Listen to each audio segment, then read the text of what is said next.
saw in that first final against Beechworth, freaking. He bopped up with 4 behinds. If he kicks 4 of those goals, Kiewa goes straight through to the major qualifying final, and they probably get an easier run into the grand final. He kicks those goals, they're through, but that's the sort of player he is. He can really damage a game, and he's almost like a barometer for him. If he's on song, so are the Hawks. Yeah, well, we've touched on it a couple of times, obviously, with Connor Newman, the first one comes to mind, taking their opportunities in front of goals. And again, that will be what it'll be in this game. It'll be a matter of taking your opportunities when they come early in the game. You want to put that scoreboard pressure is the best pressure you can have in a grand final. So the team that can hopefully kick a couple, hit the scoreboard early, but kick goals early and give themselves a little bit of breathing space is probably obviously going to be giving themselves plenty of advantage going further this game wears out. So we're not too far away from the national anthem being sung here at the MCG of the Bush. Sandy Creek Recreation Reserve, and this is one of the best scenes in football, Mont, isn't it? You've got the Kiewa Hawks A grade, the Midi United A grade netball, and Chiltern and Kiewa about to line up for the national anthem. Yeah, it's great, and hopefully this rain can hold off just for the national anthem, make sure everyone's up and about and out and about, getting out from under their covers around the boundary side. I'm sure plenty of those cars are listening in, but it is a great sight as we're about to hear now the national anthem blare through. So we're just waiting for players to line up in their respective spots, and we're going to have an acoustic version of the national anthem as well, which is going to be absolutely superb. Good afternoon to you, and welcome to the MCG of the Bush for the 2022 Duns Twin City Cranes Tallangatta and District Grand Final. It's the Kiewa Sandy Creek Hawks locking horns with the Chiltern Swans with live, free and exclusive coverage on 1494 2AY. Or streaming hold up, Buzz. right across the globe. The goal umpire's gone down the other end and they're going to wait for him, I think. So, yep, here he comes. Oh, he's on the charge. He's on the charge. I tell you what, the umpires, they're not normally known for their running and aerobic capacity, are they? Especially the goal umpires, they definitely don't get put through the same fitness regime that the field and the boundary do. But tell you what, he's getting there slowly. He's probably moving quicker than me or you, Gus, but he's getting there. So Jared Stevenson, president of the TDFL, saying a few words, and we're about to cross down for the national anthem very, very shortly. Brad Sprinkles freak on the Mac Jack stat sheet. Scotty Scooter Fraser boundary side, thanks to our good friends at the Charcoal Kings. Scott Montgomery's riding in the box. Special comments thanks to Alder at Ongar MG, and myself, Gus McLeod, alongside Luke Francis in commentary. Here, the Sandy Creek Recreation Reserve for Grand Final Day. Absolutely picturesque ground. You could not ask for better conditions despite the wet weather that we have had as we get ready to sing the national anthem. And we'll hand things over down boundary side. And we'll sing Advance Australia Fair before we get underway in the 2022 Grand Final. It's great to have your company on 1494 2AY or streaming right across the globe with the TDFL live stream. Good afternoon, and here's the national anthem.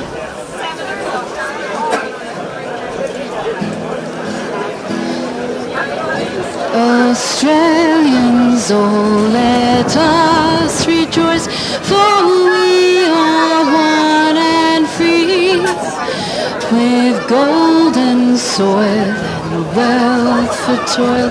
Our home is good by sea, our land abounds in nature's gifts, beauty rich and rare. In history's page, at every stage, advance Australia fair. In joyful strains, then let us sing, advance Australia fair.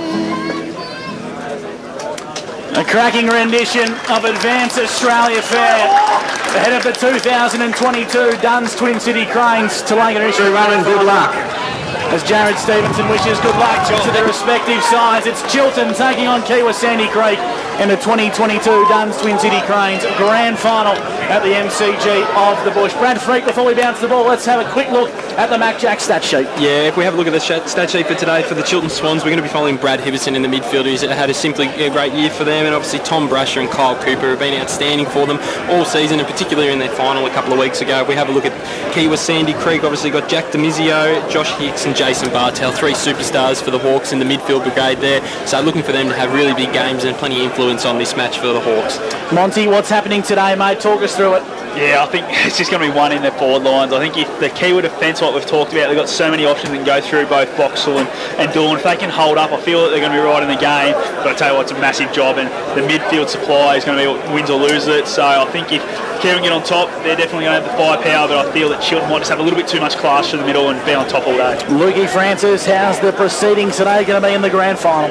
Well, shots on goal, Gussie, they're just worth their weight in gold. You've got to make the most of them. They've got to go through. There's no tomorrow, no second chances. So once you get a shot in front of the sticks, you really got to nail it. Easier said than done, but they can come back to haunt you. What about yourself, Gus McLeod? Yeah, it's just going to be a game of inches, I feel, today. Grand finals are such a tough game to track. There's so many variables that can go into it, but either way, we're going to be shaping up for a cracking game of football. It looks like the Chiltern Swans will be kicking to the equestrian centre end as Boxall and Doolan make their way down to full forward. The Hawks kicking to the Lockhart's Gap Road end. And of course, it's great to have your company for the TDFL Grand Final.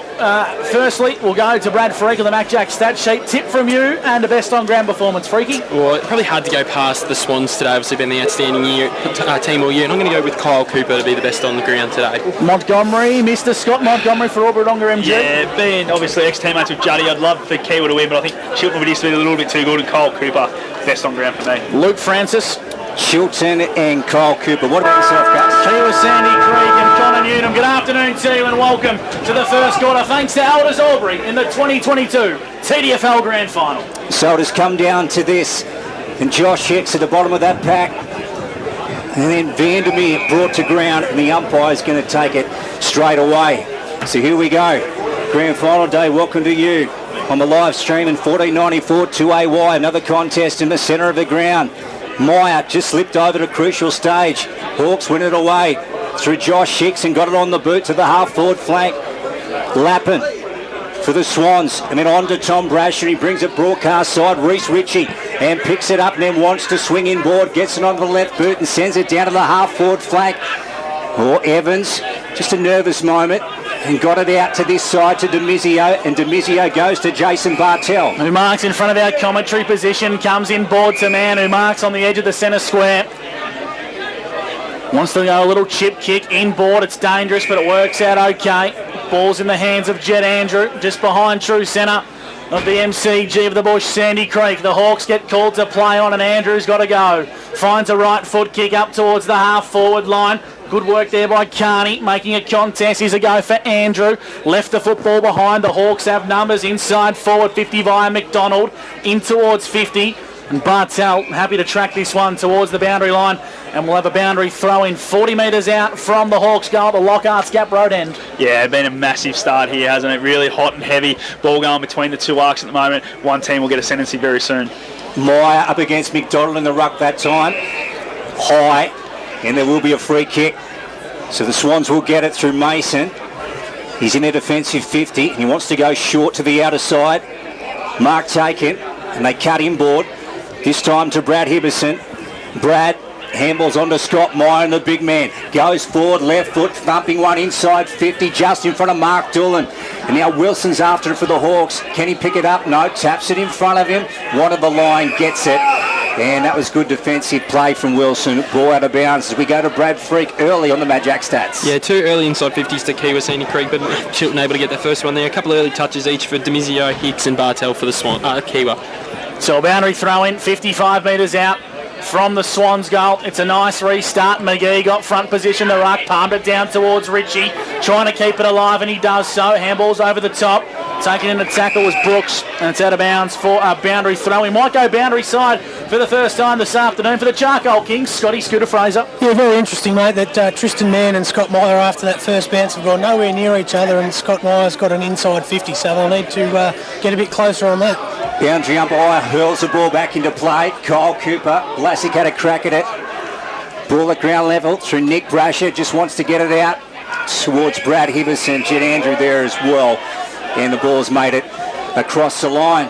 So a little overcast here at the Sandy Creek Recreational Reserve at the present time. Damp underfoot, but I tell you what, look at the crowd that's in this afternoon witnessing this grand final. First turn brought to you by Elders Albury. Here's Gus McLeod. Crouch up, handballs trying to find Demizio was Paul. Brooks over the top for the Swans.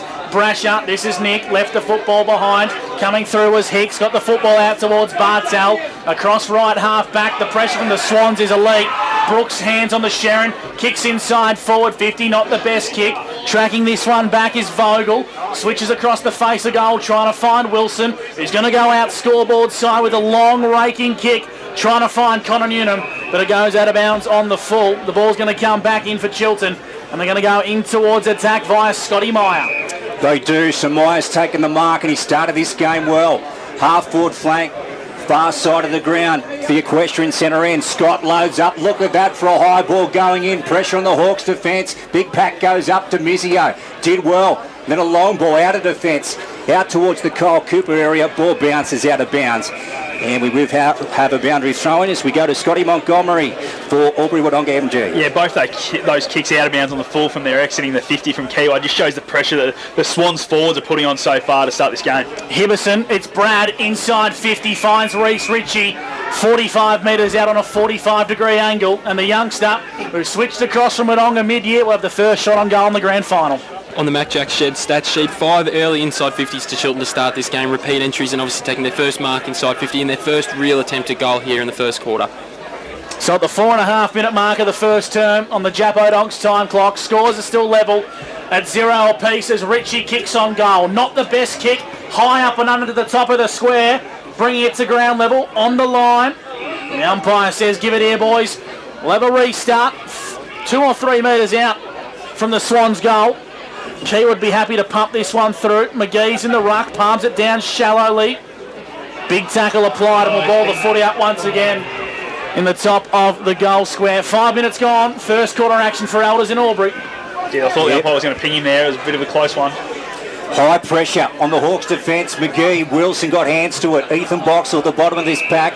He's wrapped up, and again, we'll have another stoppage. So let's see who can clear this ball. Few numbers around the field. The equestrian centre end right in the goal square. Meyer almost took it out of the ruck. Brooks trying to keep the ball in front of him. And then Josh Hicks following the ball over the chalk. And we will have a boundary throw-in. Let's go back to Freaky on the Mac Jack stats early. Yeah, a couple of early touches for Jack Demizio, Josh Hicks and Jason Bartel in this first quarter. 25 metres out from the Swans' goal. Meyer, front spot, tried to take it out of the ruck contest, brought it down to ground level. And we'll have another restart as we go to Monty for Albury Wodonga MG. Spoke about it pre-game, a lot of repeat stoppages early in a grand final, so we're going to continue to see this for the next couple of minutes until they work it out and one team can break it free. Man went to fly, Meyer took it out of the ruck, kicks on goal! Scotty Meyer just to the near side for a minor score, so the Swans are on the board first and they lead 1 behind to the Hawks yet to score. Commercial Club scoreboard. Let's go to Scotty Fraser for the Charcoal Kings. Geez, and Meyer started the game well, Scotty. Certainly, they need to man up him straight away. And those last couple of kicks coming out by Kiewa that went out in the full, you see the flags on the Duns Twin City Cranes going across that side of the ground. They need to really make sure that they're not going too close to the boundary line there and get another possession and get it going forward. Carney Drew on the half-back flank and then sends it wide here. So Scott Bartel with the ball for the Hawks. And taking a while to deliver here. Now he goes down the line. And who's he got on down there? Jason Bartel. Good delivery. Chase had a look inside. And now he comes inboard looking for Jed Andrew. Oh, well done. Nick Brasher over the top with a good mark for the Swans. Now Reece Ritchie's on if he wants him laterally. Ignores him. Now he comes this side. He's got Curtis running for him. Demizio, though, chops in and takes an intercept mark. Demizio across half back for the Hawks. Comes broadcast side. It's a dangerous kick. Well done by Brasher. Made a good contest. They want to come back inboard, and that they do. Kick towards the half forward line. The Swans are in attack. Inside 50, and the mark's been taken by McGee. 35, 40 metres out. Call it directly in front. And this is going to be a good look for Kyle. Yeah, it was a really dangerous kick there coming back to Jack Andrew. And young Brasher was really good in the air and then was too good at ground level. And it was great delivery inside 50. And McGee just had that little bit, half a step on his opponent to have this shot on goal. The 1-2 combo between Meyer and McGee is an absolute luxury for the Swans when they can slide forward. Kyle McGee to the equestrian centre end. Right foot kick. He's got the first goal of the big dance.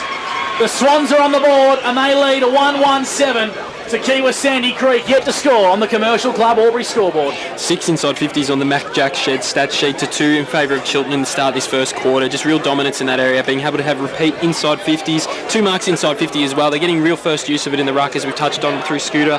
4 hit-outs to 1 to start this game. Scotty Meyer is dominating, and obviously Kyle McGee when he's pinch hitting in there as well. And we've seen, as we've spoken about a few times, the repeat stoppages. Eventually one team was going to break it open. It's Chiltern so far. We'll see how Kiewa can respond. First turn brought to you by Elders Albury, back in the middle. Meyer got his hand to it, and then Kyle Cooper over the top.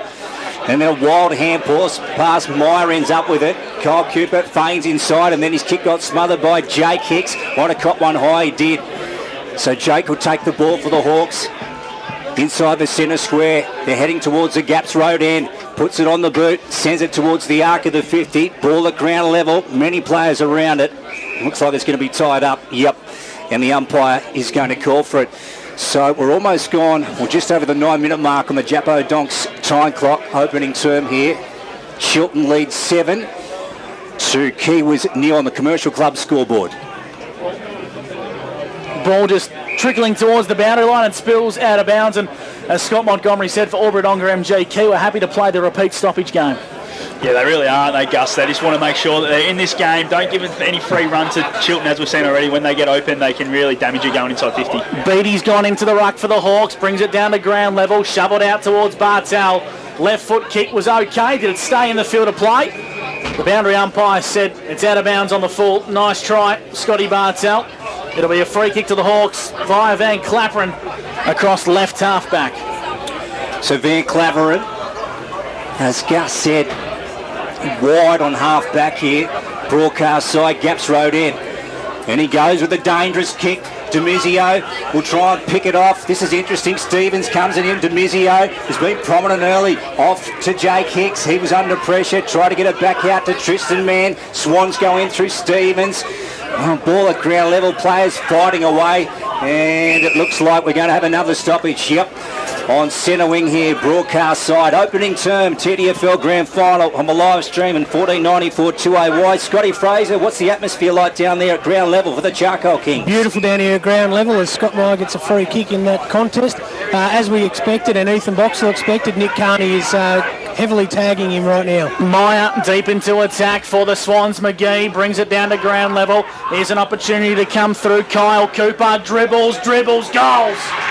Kyle Cooper's got the second on the board for the Chiltern Swans.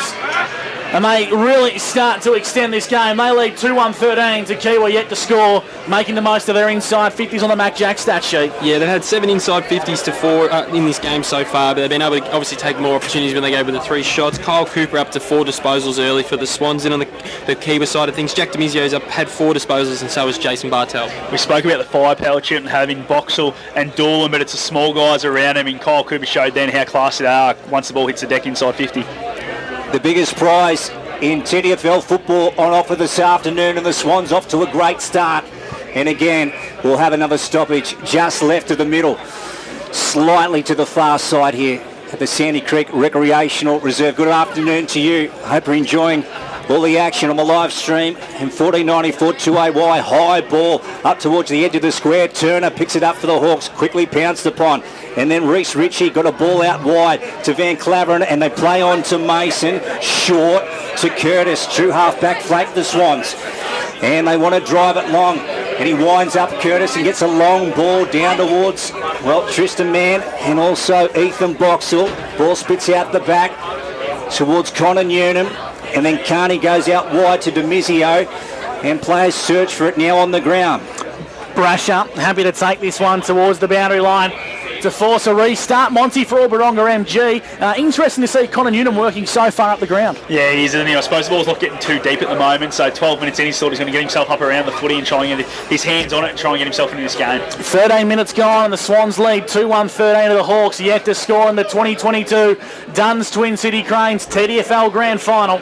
The ball's at true centre wing, main entrance side, and we'll have a restart. If we go around the grounds for Lewis Dixon Homes in the grand final of the Hume League at the moment, early in the first quarter out there, scores are locked at 1-2, 8 apiece. Newnham. Nick Brasher had him wrapped up in a tackle. Kyle Cooper tried hard. And now the Swans drive it forward, down the line on the far side, bouncing ball.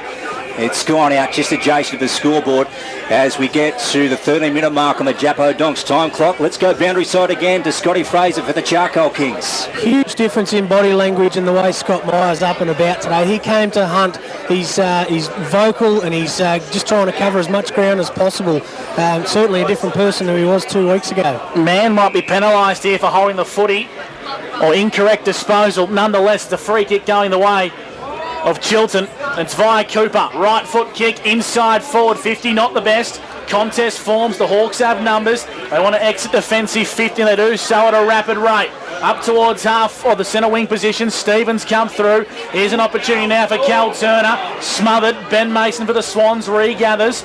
Chiltern happy to play the percentage game and kick it long in towards half forward. Doolan's worked his way up the ground. Bartel shovels it forward. Well done by Brooks for the Swans. Back towards McGee. Brasher, I should say. And the umpire's found a free kick. It's going to be for too high, and it's going to go the way of the Swans in a really dangerous spot here, Lukey. Certainly has a Hemming with the ball now. He's about 60 out, Gus. So Mitch Hemming, he's just going to lob it up to the danger spot, top of the goal square. Pat goes up, Doolan got hands to it, and then Blasick went in. Phelan's at the front. Umpire's going to call for it. And again, we'll have another stoppage. Scott Montgomery for Aubrey Wodonga MG. Yeah, Kiewa just really making an arm wrestle. As soon as it hits a deck in there, they just want to wrap it up to not give these small forwards a chance. McGee, nice tackle, hands and knees, shovels it out, can't quite find a teammate. Spitting around, free kick here from the non-officiating umpire, and it's going to go the way. It's going to go the way of the Swans here, and it looks like it's going to go. Is it going to go towards Doolan? Nah, Phelan. Phelan's going to be the recipient of the free kick here, Monty, for Aubrey Wodonga MG, and I couldn't quite tell you what it's for. No, it was off the ball a little bit, so I don't know if it was a little cheap shot or what it was, but the umpire, who was about 50, 60 metres away, is the one that's paid that. So, yeah, obviously something happened off the ball there. Slight breeze starting to swirl across Sandy Creek towards the midder side, the entrance side, as Phelan comes in and he hits the stick. To the left-hand side, Parker Phelan scored another behind for the Chiltern Swans. They lead 2-2-14 to Kiewa Sandy Creek, yet to score on the Commercial Club scoreboard. So a hush over the crowd here at the Sandy Creek Reserve. Getting quite dark here, and as Gus said, little blustery. Demizio, full-back position, short and very wide to Jake Hicks, who's playing in the 4 Guernsey today. His brother, Josh, in the 9 as Jake goes long down towards the half-back flank. Radley really should have marked it, dropped it. Was it out of bounds already in front of Connor Newnham? And we're going to have a ball in. So, Freaky, we might get an update. How are the inside 50s looking, mate, on the Matt Jack stats early in the first term or halfway point? Yeah, right in favour of Chiltern to start off, Lukey. 9-5 in favour of the Swans as they go back in 50 now. Hibberson kicks inside forward 50. Carney made a contest, brought it to ground level. So did Zach Collins. In towards defensive 50 for the Hawks. On top of the footballs, Martin. We're going to have to ball the footy up in front of the old scoreboard, which reads Chiltern 2-2-14. Kiewa yet to score. Commercial Club scoreboard at the 16.5-minute mark of the first term, thanks to Elders in Albury. You just get a sense there's a bit of rain on the way as a cool breeze belts across the Sandy Creek Recreation Reserve, and Jake Hicks happy to take this ball out of bounds for a boundary throw-in 60 metres out from Chiltern's goal. Just had a message from a 4-time premiership player, Nick Fraser, that it is pouring in Wodonga, so it is on the way out this way. There you go. So, now Scotty Montgomery said that. I think we've got a bit of light rain out there, have we? The weatherman Mont. Yeah, right on the money. And now Connor Newnham on the boot, sends it down the line, beats the contest over Scott Bartel's head and ball out of bounds. So Tom Brash will bring it back in. He's got the blue boots on, Scotty Montgomery for Aubrey Wodonga MG. It's the third time they've kicked it out on the full Kiewa to that side. So as Scooter pointed out earlier, the wind is definitely playing out that side. I think the game might be stuck over that side for a lot of today's game. The boundary side for the Charcoal Kings, Scooter Fraser. The rain's starting to come down. I do have the BOM app open, and we are going to get about half an hour at least of pretty heavy rain, boys. So should be time for Kiewa to kick a couple of goals and be in it before it really pours down. It's a free kick to Chiltern, true centre wing, far side of Sandy Creek. At the 17.5-minute mark, they lead 14 of the Hawks, yet to score. Inside forward 50, well done by Carney. Brought it to ground level for the Hawks, exiting defensive 50 via Martin, who's going to be pinned for holding the footy. Big tackle applied by Chiltern. It looks like it's Brasher, it's Nick, who's too far to score, so he kicks the top of the goal square. Myers deep, Was he held? Doolan's there. And it spills across to the left-hand side for a minor score. So Chiltern dominant in the first quarter. They lead 2-3-15 to Kiewa, yet to score. Defensive kick came out towards McDonald. Swans picked it off though through Lappin. Now he's in trouble, I reckon. Yep, gone. So he dragged it in momentarily, and that was enough for the umpire to see and say, well, red hot. McDonald with it. Back pocket for the Hawks. Every goal is so crucial in this grand final as the rain comes. And then, well, Tom Brasher turns around and comes this side looking for Curtis and takes it. Nice mark going back. You know, he's just in front of our broadcast position. What will he do, Curtis? And then goes with a low one. McDonald put it down. Ball at ground level. Doolan swung around. And then Brooks on to Vogel, who gets it out to Jack Andrew. The Hawks get out of trouble. Chiltern have got a fantastic wall of players behind this footy, Monty, for Albury-Wodonga MG. Yeah, this is up really well. They're working so much harder than Kiewa at the moment to get behind the footy and make it a real contest for the Kiewa forwards. Lappin intercepts for the Swans. Going down off the footy is Kyle McGee, who might need a swap for the long moulded studs at the quarter time break. Football comes out now towards Stephen, who marks just behind true centre wing, broadcast side for Chiltern. Almost 20 minutes gone, first term thanks to Elders, long down the line. Here's an opportunity now for Dylan Blasick, goes inboard but his handball was poor. Head over the football was Curtis for the Swans. And on the edge of the centre square, umpire says play on. It's still pinballing around. The Hawks shovel it out. Blasick wants to switch the footy and he's found Demizio on the edge of the centre square for Kiewa Sandy Creek. And Demizio with the ball, then over the top to Collins. Collins, Brooks, no, he got him, but Collins got his kick away. Bouncing ball down towards the McGee direction. Beats one, and then got it off to Caleb Boxall. Out wide to Radley, and they come back. They retreat a little to Mason, and now they go forward. Good footy to Van Claveren, and the driving rain comes here at the Sandy Creek Recreational Reserve. Hope you're enjoying the live stream. TDFL Grand Final Day, and if you're listening on 1494 2AY, Scott Fraser, Scott Montgomery, Brad Freak, Gus McLeod, and Luke Francis with you. If you're listening in your cars, please turn your headlights off because it's starting to give us the craps in the commentary box. Football up towards half forward. Scotty Meyer left it behind. The Hawks have numbers, and here comes Blasick for Kiewa Sandy Creek. Wants to drive the legs. Here's a go for Evans. Or I should say it was a play on for the Kiewa Sandy Creek Footy Club. Newnham wrapped up in a tackle as he kicked. Brasher left the football behind. Here's Lappin for the Swans. Wrapped up in a tackle by Dale Martin. And the umpire says we'll have a restart 35 metres out from the Hawks goal. Well, Scotty, I'll tell you what, we're going to see an arm wrestle for 4 quarters today in these conditions. No doubt about that for Albury-Wodonga MG. Yeah, absolutely are. And we can see already that Kiewa want to try and link up in that play there, but obviously these conditions aren't conducive to that, so they're going to have to probably adjust how they want to play for the rest of the game. Tom Brasher's won a free kick. Defensive 50 for the Chiltern Swans. They lead 15-0 on the Commercial Club scoreboard. First turn brought to you by Elders Albury. Tom goes with the long one down the line, a real dump kick. And Nick Brasher got hands to it. And now players go in, Jed Andrew, and there's a free kick given. Swans are going to get it. Kyle Cooper will end up with it. True centre wing far side. Here's Kyle Cooper with the ball for the Swans. Mac Jack stat sheet, Brad Freak, the free kick count? Yeah, we're heavily in favour of Chiltern to start off with. 9-3 in favour for Chiltern, but they've been a little bit undisciplined to start this game, Kiewa. Chiltern get the football up towards half forward, 2-on-1. Good defensive pressure there from Buckley Wilson, brings it to ground level. Here's a go for Mann to exit defensive 50. Rolls the dice, kicks inboard. McGee chops off for Chiltern. High up and under inside forward 50 as the rain comes down at Sandy Creek. Spills towards half forward. It's an interesting contest and the rain is absolutely pissing down at the MCG of the Bush. Collins' handball was poor. Here's a go for Brasher. It's Nick. Kick was smothered off the boot. Collins pumps it towards the boundary line and he might get called for deliberate here. Big call for the boundary umpire, but he says throw it in, boys. I know we're at the MCG of the Bush, Gussie, but it's not the AFL. There's no such thing as deliberate in between the arcs here.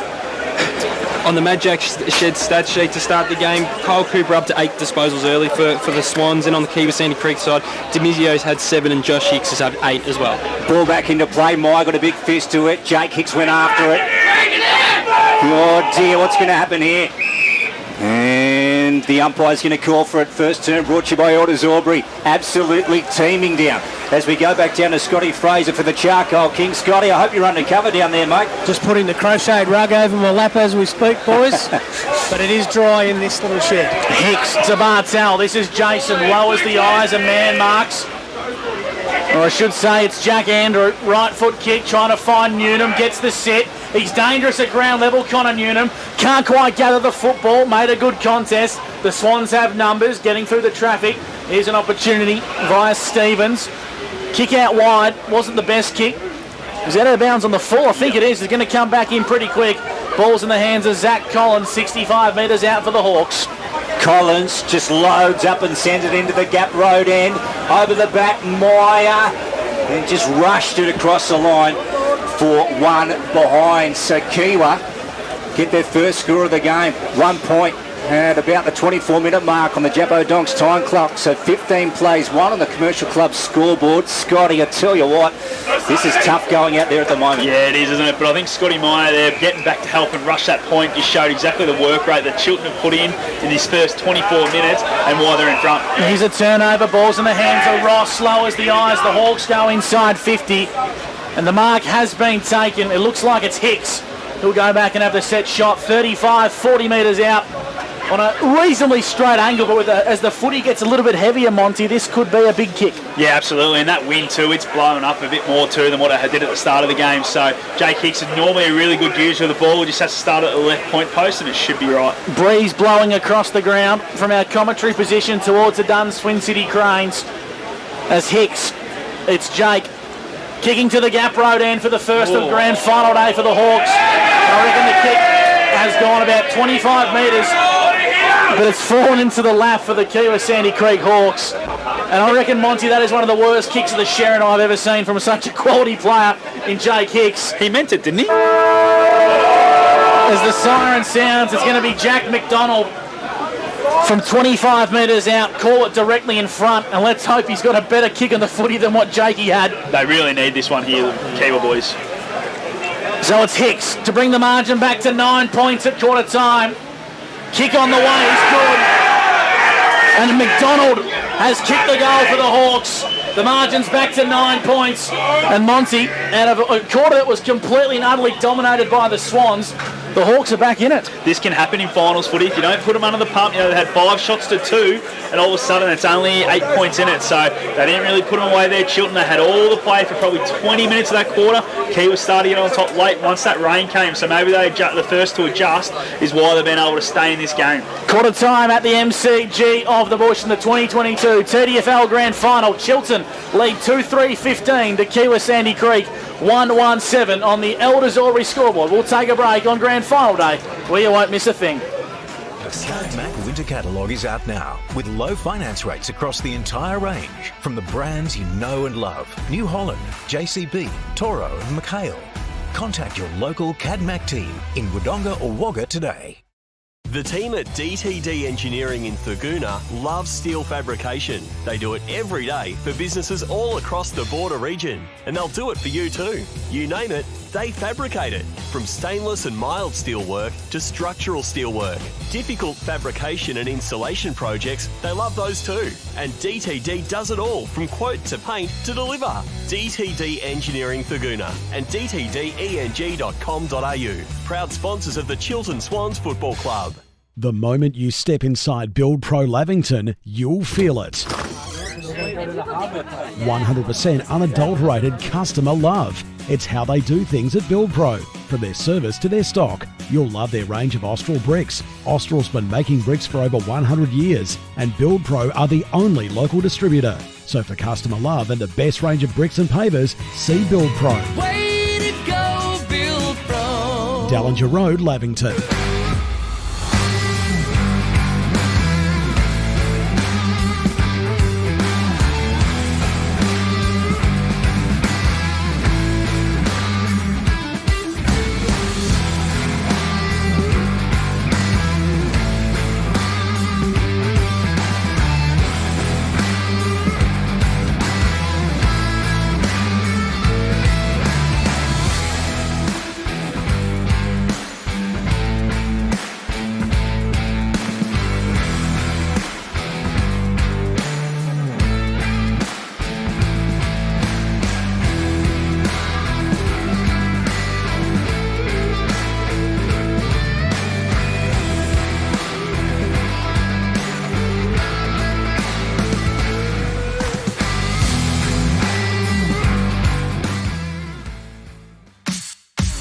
drag it, drop it, crop it, play it, write it, paste it, and erase it. Drag Need a computer that won't crash?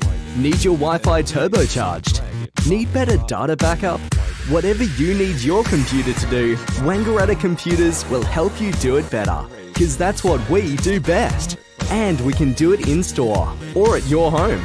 So get your tech working better at wangarattacomputers.com.au. write it, space it, and erase it. The team at DTD Engineering in Thurgoona loves steel fabrication. They do it every day for businesses all across the border region, and they'll do it for you too. You name it, they fabricate it. From stainless and mild steel work to structural steel work. Difficult fabrication and installation projects, they love those too. And DTD does it all, from quote to paint to deliver. DTD Engineering Thurgoona and dtdeng.com.au. Proud sponsors of the Chiltern Swans Football Club. The moment you step inside Build Pro Lavington, you'll feel it. 100% unadulterated customer love. It's how they do things at Build Pro. From their service to their stock, you'll love their range of Austral bricks. Austral's been making bricks for over 100 years, and Build Pro are the only local distributor. So for customer love and the best range of bricks and pavers, see Build Pro. Way to go, Build Pro. Dallinger Road, Lavington.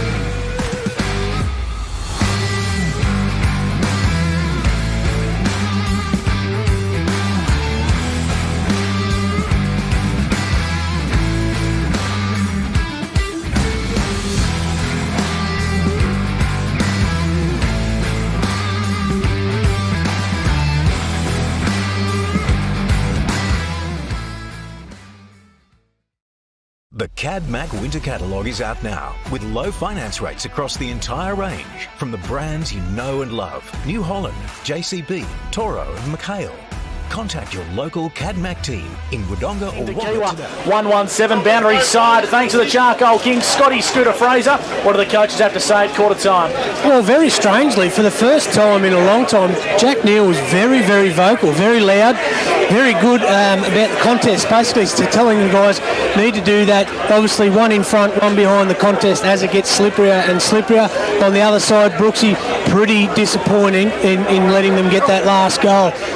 It's all about the wet weather footy now. Both of them were talking about just getting hands, getting it to the ground and just keep on running. Kiewa, Sandy Creek think they're a little bit fitter. Jack Neal did so. We've got a bit more experience in the finals this year with him, so keep running it out. For Lawrence's Furniture One, here's Luke Francis to take the second quarter underway. Meyer just hacked the ball off the ground and got it forward, went past Reece Ritchie, tries to chase it back. Blasick is in there, and Dylan Blasick wrapped up, and the ball is going to go back to the umpire. Second term brought to you by Lawrence's Furniture One, great sponsors of the TDFL live stream. Hope you're enjoying if you're on 1494 2AY. And again, we'll have another stoppage here. We're going to see plenty of them as the rain tumbled down in that first term. Might have had a little break from it at the moment. Quite wet here, of course. Josh Hicks tries to burst through the pack. Now he's brought down by Tom Brasher. Croucher went over the top of it. Tom Brasher went again. Croucher's got him. Reece Ritchie picks it up off the deck. And then Turner had a swipe at it. Blasick's in there. So too Reece Ritchie. And again, the umpire will have it. Just have a look at a couple of changes. Kel Turner's gone to half-back, obviously more experienced and a harder body, so he's gone to half-back to help that out. And Jace Bartel, one of the classy players, gone in the middle. Scotty Montgomery, special comments for Albury-Wodonga MG. Tell you what, wouldn't mind a new car for Lukey Francis today. I reckon his old one's going to be bogged on the hill. We might have to get Albury-Wodonga MG to look after you, Lukey. Didn't bring a swag either, Gussie, so I reckon, I might be here all night, I'd say.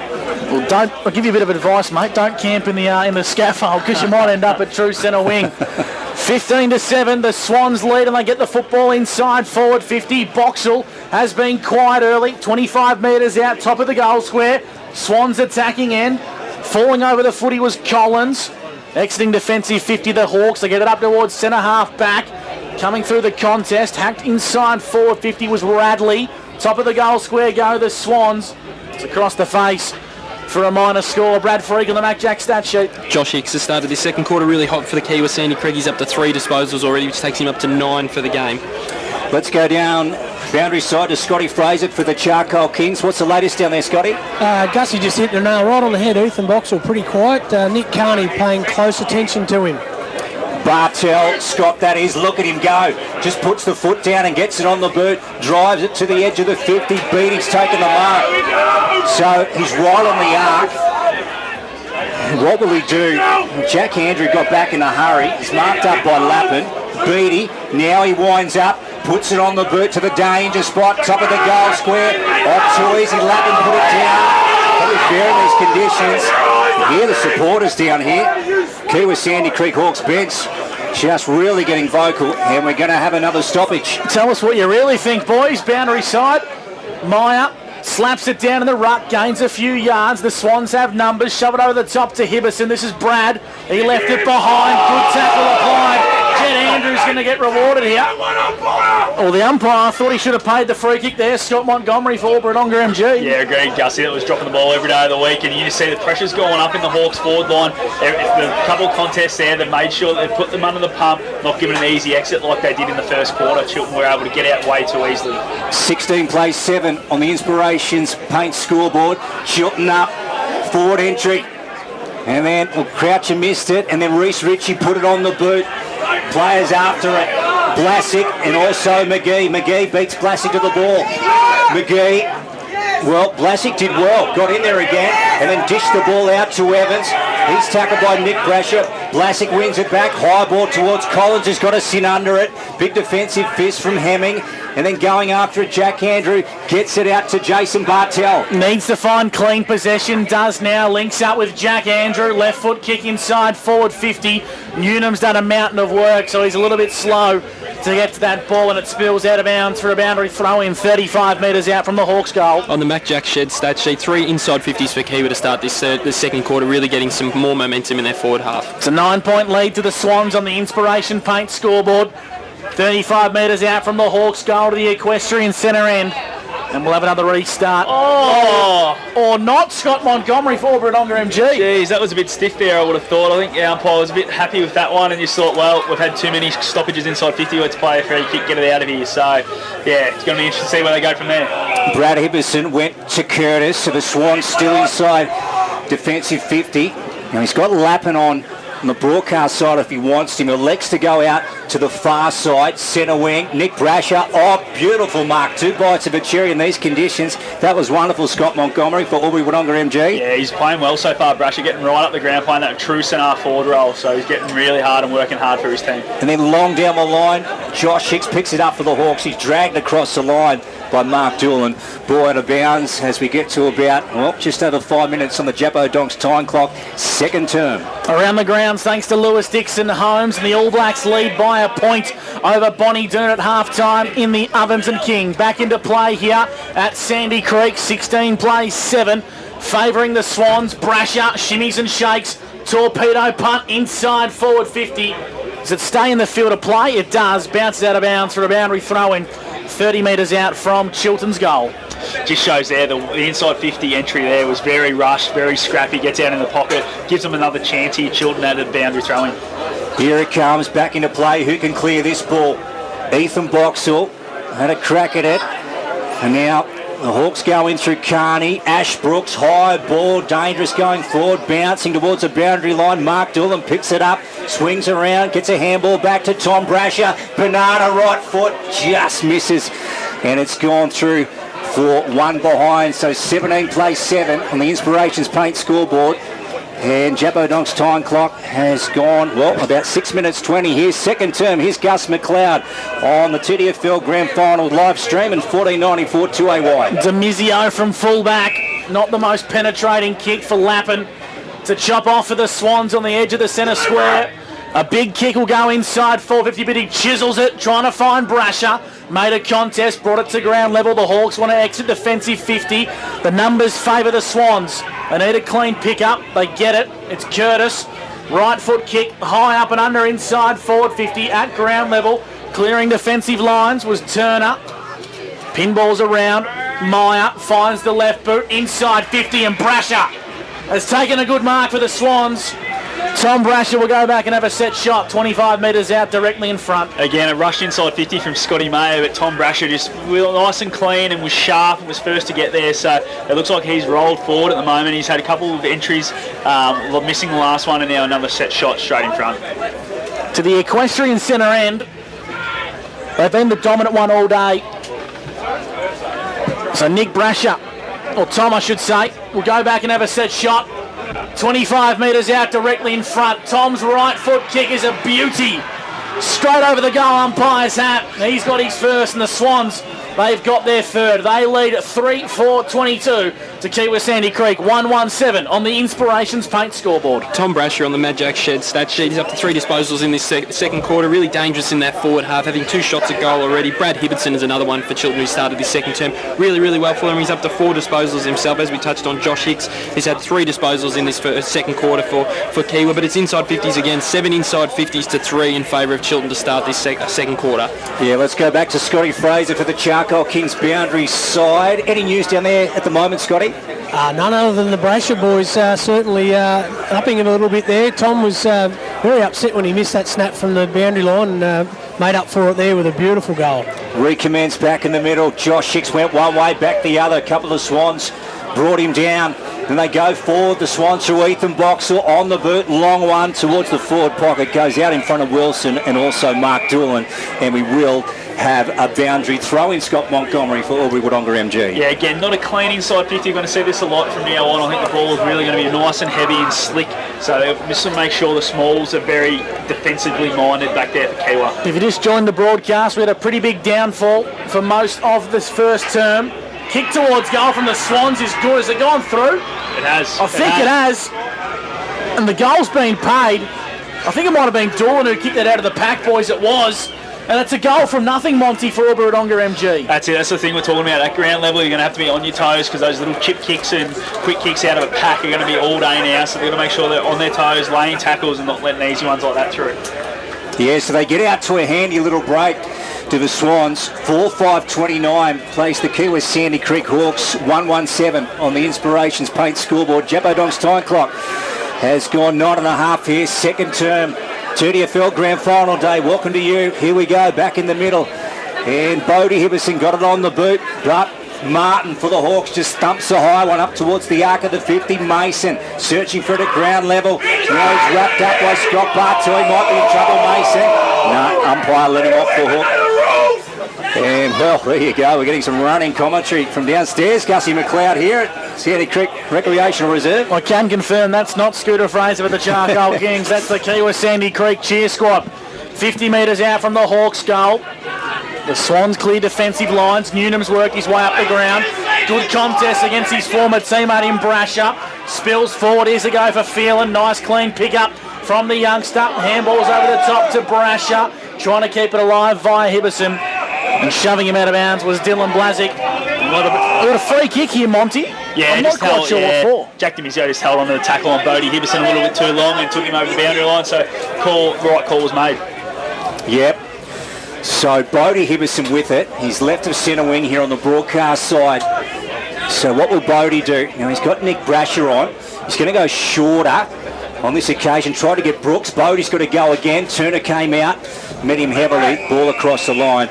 And again, we'll have another boundary throw in. Freaky, how are we going now on the Mac Jack stats? Inside 50s, how are they looking this term? Yeah, heavily in favour of Chiltern again, as it was in the first quarter. 8-4 in this second term. Kiewa had a lot early in the inside 50s, but Chiltern have been able to get that momentum and keep the ball in their forward half since that period. Meyer being dominant in the ruck for the Swans. Up towards Brooks. Clearing defensive lines is Andrew for Kiewa Sandy Creek. Up towards true centre wing. Making a good contest. Ben Mason trying to keep this one alive. We're actually trying to find the boundary line is Vandermeer. Another boundary throw in true centre wing broadcast side. Gussie, a couple of things, boys, down in the boundary line. Connor Newnham's a bit ginger after that last contest, holding his ribs. And Tom Brasher from when they both collided a couple of minutes earlier right here on the wing. So keep an eye on both of them. They look a little bit injured. The Swans lead 4-5-29 to Kiewa. 1-1-7 on the Inspirations Paint scoreboard. Up towards true centre wing broadcast side. Timmy Ross is taken out of bounds. Another boundary throw in right in front of our broadcast position in the 2022 TDFL Grand Final. It's the second quarter for Lawrence's Furniture One. Yeah, got a wonderful view of this one. Let's see who can clear the Sharon. Comes back into play. Meyer and Mann. Meyer got the best of it. Croucher came through. And then Mann goes again. Just got a ball. Trying to clear the contest. Stevens Oh, gee, coming in hard there was Jet Andrew. Mike tried to grab him. Yeah, Stevens is down, Scotty. I'll tell you what, Jet Andrew coming in hard there. Yeah, he was. He's just trying to assert himself, and he's got the free kick. He got held onto off the first. Should be Jet Andrew's free kick. Yeah. Confusion here. Definitely Jet Andrew's free kick. Held off the ball again, so yeah, Scotty Mayo just held on a little bit too long. So Andrew, he wants to come wide. Beattie couldn't take it. Went over his head. Brad Hibberson, and then Phelan gets the ball up. And now Martin. Martin left it behind. Coming through is Reece. Ritchie got taken high. Umpire said yes. It's against Hicks. Ritchie switches the football beautifully and the Swans are away. Mason can't quite take the mark, but regathers the Sharon, goes backwards to Lappin. His handball was poor. The Hawks have numbers. Hicks has got to be clean. Shovels it in towards a bit of space. Lappin comes through. Chops off for the Swans once again. Kicks long down the line. But sitting underneath the footy is Jack DeMizio to intercept for the Hawks. True centre wing, far side. Scotty Montgomery, this game seems to have broken open a little here in the second term. It has, but obviously with the skill level dropping a little bit, there hasn't been really good chains of play to get scoreboard pressure either side. Beattie try to dish out. He does to Jake Hicks. Puts it on the right boot. McDonald, well, just got a double fisted to it. Now he's got to go again. And Mason came out in front of Jake Hicks. Brad Hibberson tears it out to Phelan. McDonald again. Many hands. Vogel on the boot. Rush kick going forward. Misses everything. Ball out of bounds as we go back down to Scotty Fraser for the Charcoal Kings boundary side. Yeah, Connor Newham's had a couple of minutes on the bench, really clutching at those ribs, but he's about to come on again, so he might just have one more big contest in him, but if you look down there, boys, he's not in a good way. Meyer, dominant in the ruck today, gained some yardage. The Swans have numbers. They come back in board. This is Brad Hibberson. Kicks a mongrel punt into the centre of the ground, coming off the centre circle. That was well done by Andrew. The Hawks have numbers. They want to go deep inside, forward 50. Meyer sits back in the hole, and he read it like a book to chop off Beattie. And Scott Meyer is certainly a contender to be the tyre power player of the day. Early signs, Mont. Absolutely, he's been really good. I thought early on in this quarter, Tristan Mann was doing a great job. He was trying to jump over him, but now Scotty's really making a bit of a wrestle around the ground, which I don't think Tristan Mann can go with him. Reece Ritchie, in number 40, Guernsey, for the Swans. He's got that strapping tape just, well, it's flowing in the breeze actually off his right shoulder. Then he moves it down to McGee. Nice kick. Very good. Now, what's he got on McGee? Tom Brasher is down the line. He wants to go into the Doolan direction. Nick Brasher coming across, got hands to it, put it down. Doolan at ground level, just batted out of the contest towards Tom Brasher. Tom picks it up, brought down by Connor Newnham. Gone. Well done, Connor Newnham. Good defensive tackle. Hawks win it on the half-back flank and they want to switch it. Fulbrodonga MG, Scott Montgomery, that's a move and a tackle that can really influence the game for the Hawks. Absolutely, change momentum, that sort of thing. As you can see now, Kiewa starting to move the ball with a bit of ease, and it all started with Connor Newman's tackle. Bartel kicks down the line, the mark's being taken, the Hawks have numbers, and they're going to go inside, forward 50. Beattie comes through on the lead, made a good contest, good tackle applied. Is it a high? It's a free kick, going to go the way of the Swans. Looks like it's going to go the way of Kyle Cooper as we go to Brad Freak for the Mac Jack stats. Yeah, in this second quarter, 9 inside 50s to 8. So Kiewa are having their opportunities but aren't able to hit the scoreboard. In this second term, Brad Hibberson is up to 6 disposals on the Mac Jack stat sheet. If we do the Natura Aubrey netball update in the A-grade netball, Kiewa are out to a 13-goal lead there, 27-14 at half-time. Brad Hibberson trying to hit Ethan Boxall, didn't come off. Just went over the top of Tristan Mann. And we're going to have a boundary throw in. So true centre wing, far side. On TDFL Grand Final Day. Hope you're enjoying the action on the live stream in 1494 2AY. Scott Fraser, Scott Montgomery, Brad Freak, Gus McLeod and Luke Francis with you. Ball tied up again and again. Oh, no, holding the ball. Okay, so that's interesting. Josh Hicks is going to win it for the Hawks. So the brown and gold to go forward here, Gus McLeod, and Josh winds up and he sends it wide. And it's a nice looking kick, but it went through the hands of Hicks and spills out of bounds for a boundary throw. And good afternoon to you in the 2022 Duns Twin City Cranes TDFL Grand Final. It's 29-7 favouring the Swans. If we go around the grounds for Lewis Dixon Holmes in the Hume League Grand Final at half-time, Osborne out to a 15-point lead, 29-14. Meyer in the ruck, won it down for the Swans, kicking down the line. Brasher marks. This is Nick. True centre wing, entrance side of Sandy Creek, low chiselling kick inside forward 50, spills back out now, the Hawks have numbers, contest from both respected sides. Cooper was good. Doolan's worked his way up the ground. Shovels a handball back towards Hibbison.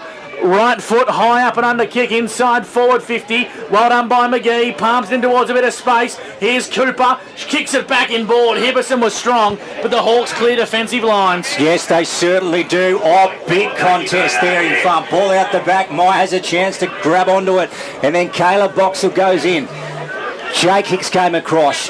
And look at the players just tearing in for this Peel. Mason, he's brought to ground by McDonald, Meyer, and then Tom Brasher out the back and gets it to Brad Hibbison. He wants to push it wide to Nick Brasher. So the Swans, good ball handling in these conditions. Just wanting to knock it out of the contest to Brasher. Nick goes forward down towards the arc of the 50 at the Gaps Road end. Over the top of Doolan. Ball's gone out of bounds as we go to Brad Freak on the Mad Jack stat sheet. Brad Hibbison running hot for the Swans in his second term. He's up to 9 disposals in this second quarter.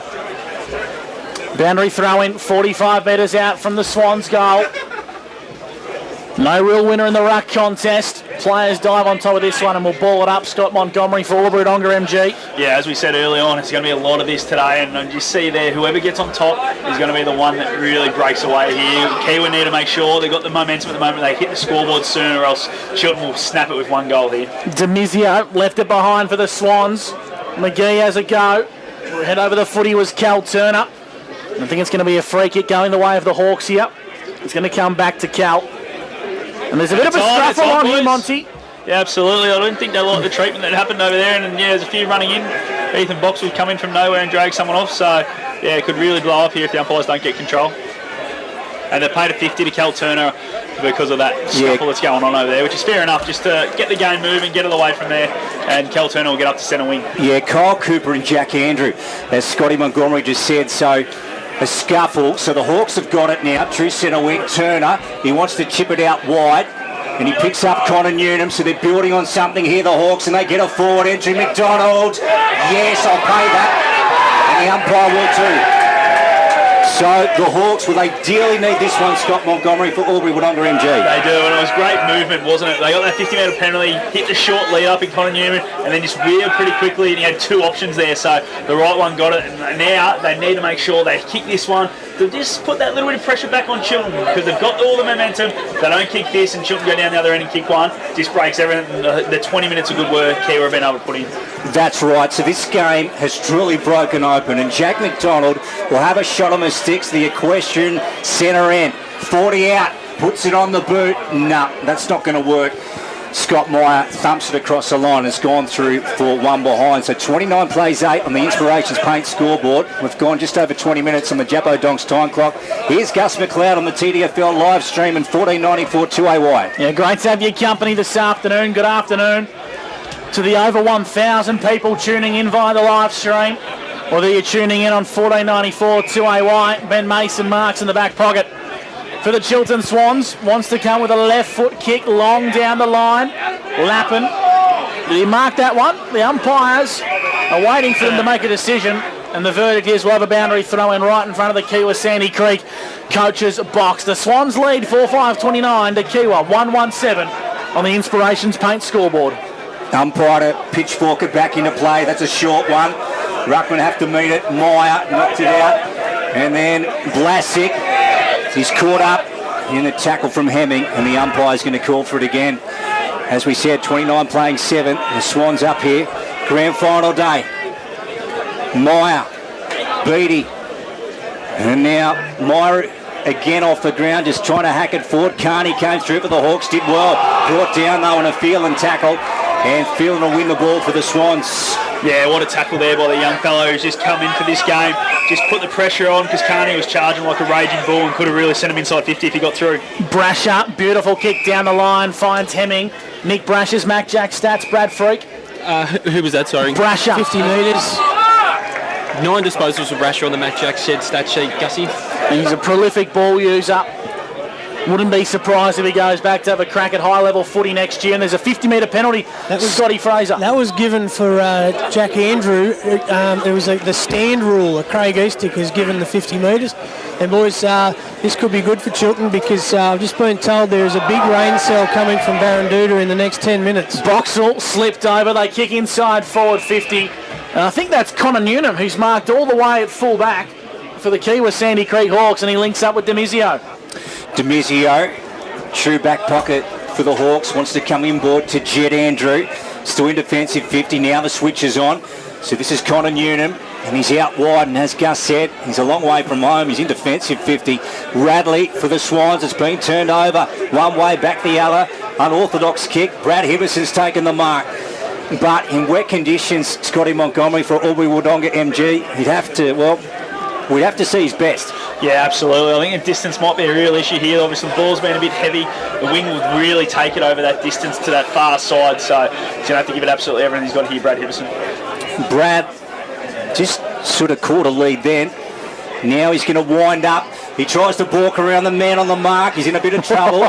He retreats, comes back to Scott Meyer. He gets around one, puts it on the boot. Tumbling ball across the line to the near side.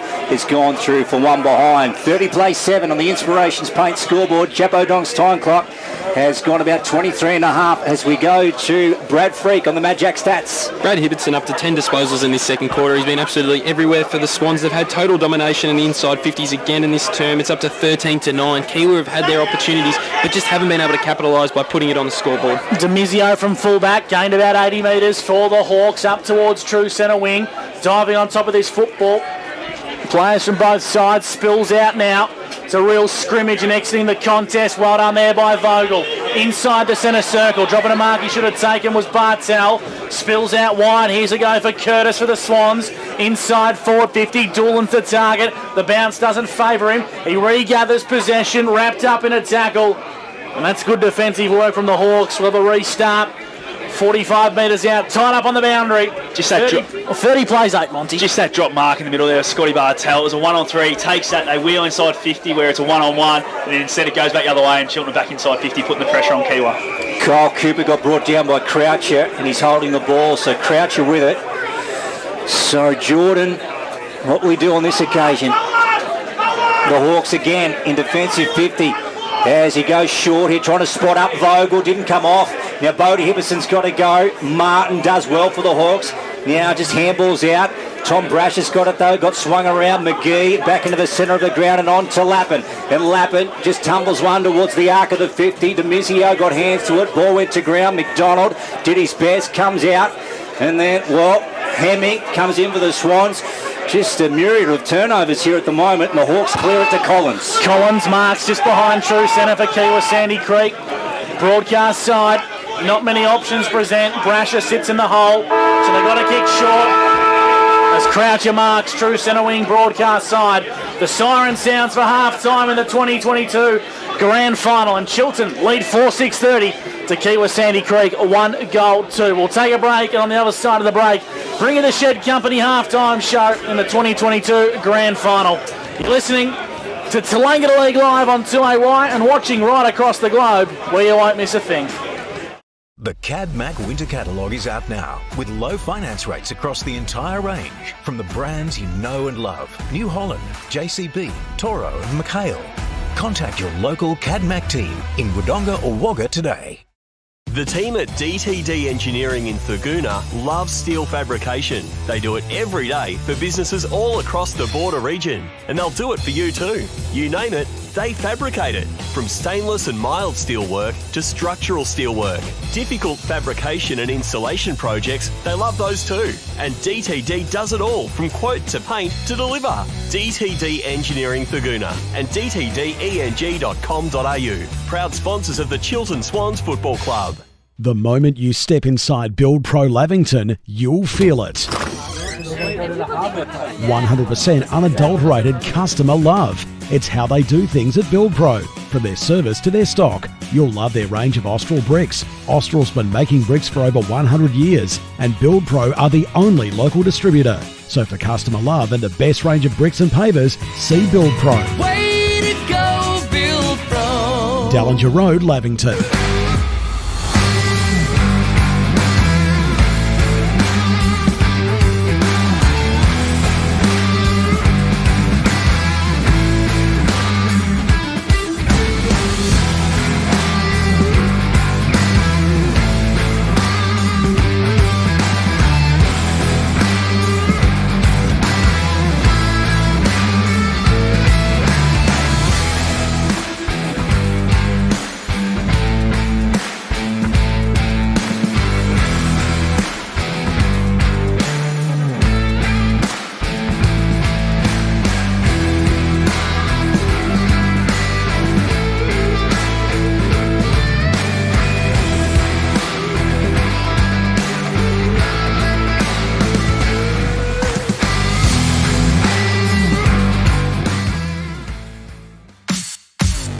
it, drop it, crop it, play it, write it, space it, and erase it. Drag. Need a computer that won't crash?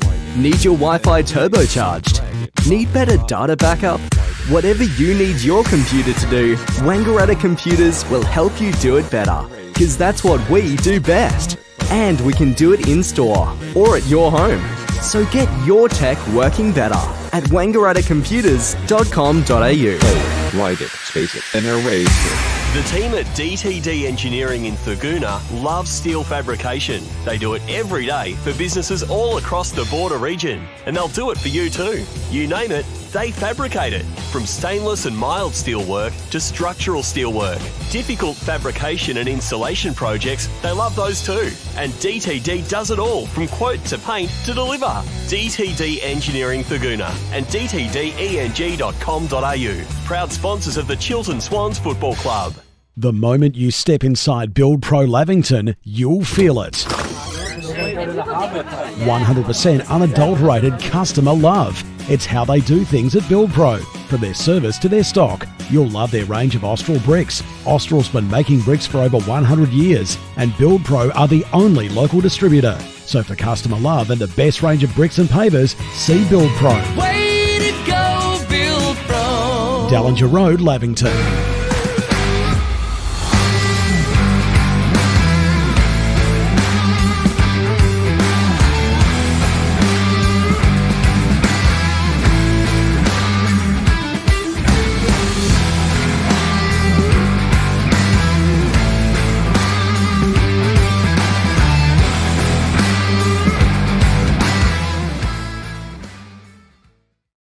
The CAD-MAC winter catalogue is out now with low finance rates across the entire range from the brands you know and love. New Holland, JCB, Toro and McHale. Contact your local CAD-MAC team in Wodonga or Wagga today. 30 lead over Kiewa Sandy Creek, 1-2-8 on the Inspirations Paint scoreboard. The halftime show thanks to the Shed Company and their brand new location in Hovell Street, Wodonga. Freaky, let's have a look at the stats at present and talk us through what's been happening in the first half. Yeah, well, the story of the first half was really the inside 50s for each side. Obviously, 18 to Kiewa for 30 for Chiltern in that first term. They absolutely dominated that aspect of the game and gave themselves first use of the ball every time going forward. And again, with the hit-outs as well, we knew coming into today that Scotty Meyer would have a real advantage in that ruck department, but it's 19 hit-outs to 8 in the first half as well. So they're getting the first use of the ball, getting the ball inside 50, and it's allowing them to keep having those repeat inside 50s as well. If we have a look at the possessional stats, Brad Hibbertson for Chiltern's up to 13 disposals, Kyle Cooper's had the 12, and Tom Brasher's up to 10, as well as kicking that goal as well. If we have a look at the Sandy Creek side of things, Josh Hicks is up to 14 disposals in that first half, Jack Demizio's had 13, and Jace Bartel has had 8 in the first half for Kiewa. Monty, forward on your MG, what's your take on the first half? Obviously, the rain pour that we got in the first quarter has probably dropped the skill set a little bit. Yeah, absolutely. It's very scrappy, and as we spoke about, especially in grand finals, there can be a lot of repeat stoppages, and in the wet, it just goes even further. So that dominance of Scotty Mayo is why they've been able to get in this position. They've had 10 scoring shots to 3, which 2 of those scoring shots, one in the first quarter, one in the second quarter, very late in the quarter for Kiewa. So they've been able to just dominate around the grounds. Kiewa had a lot of momentum in that second quarter, just weren't able to get it inside 50. They did have an extra number behind the footy, sending Connor Newman down there, but the extra number for Chiltern was just able to clean up in too many occasions. So either Nick Beattie, who's the deepest, or whether it's Jack McDonald, whoever it might be, they need to roll up and make sure that it makes it at least a 2-on-1 and not just leave that free defender by himself so that he can just mop up every time they're coming forward, because at the moment they're just doing it way too easy, and their skill at the moment is being a lot better than Kiewa, and I think the pressure around the footy by Chiltern is also putting Kiewa under a lot more pressure than what Kiewa was able to put back on the Chiltern. Scary to think Ethan Boxall's hardly had an impact on today's contest. I reckon he's had less than a handful of disposals, Lukey, and he's the leading goal kicker in the competition, so that's a real positive for the Chiltern side of things. Yeah, that's right.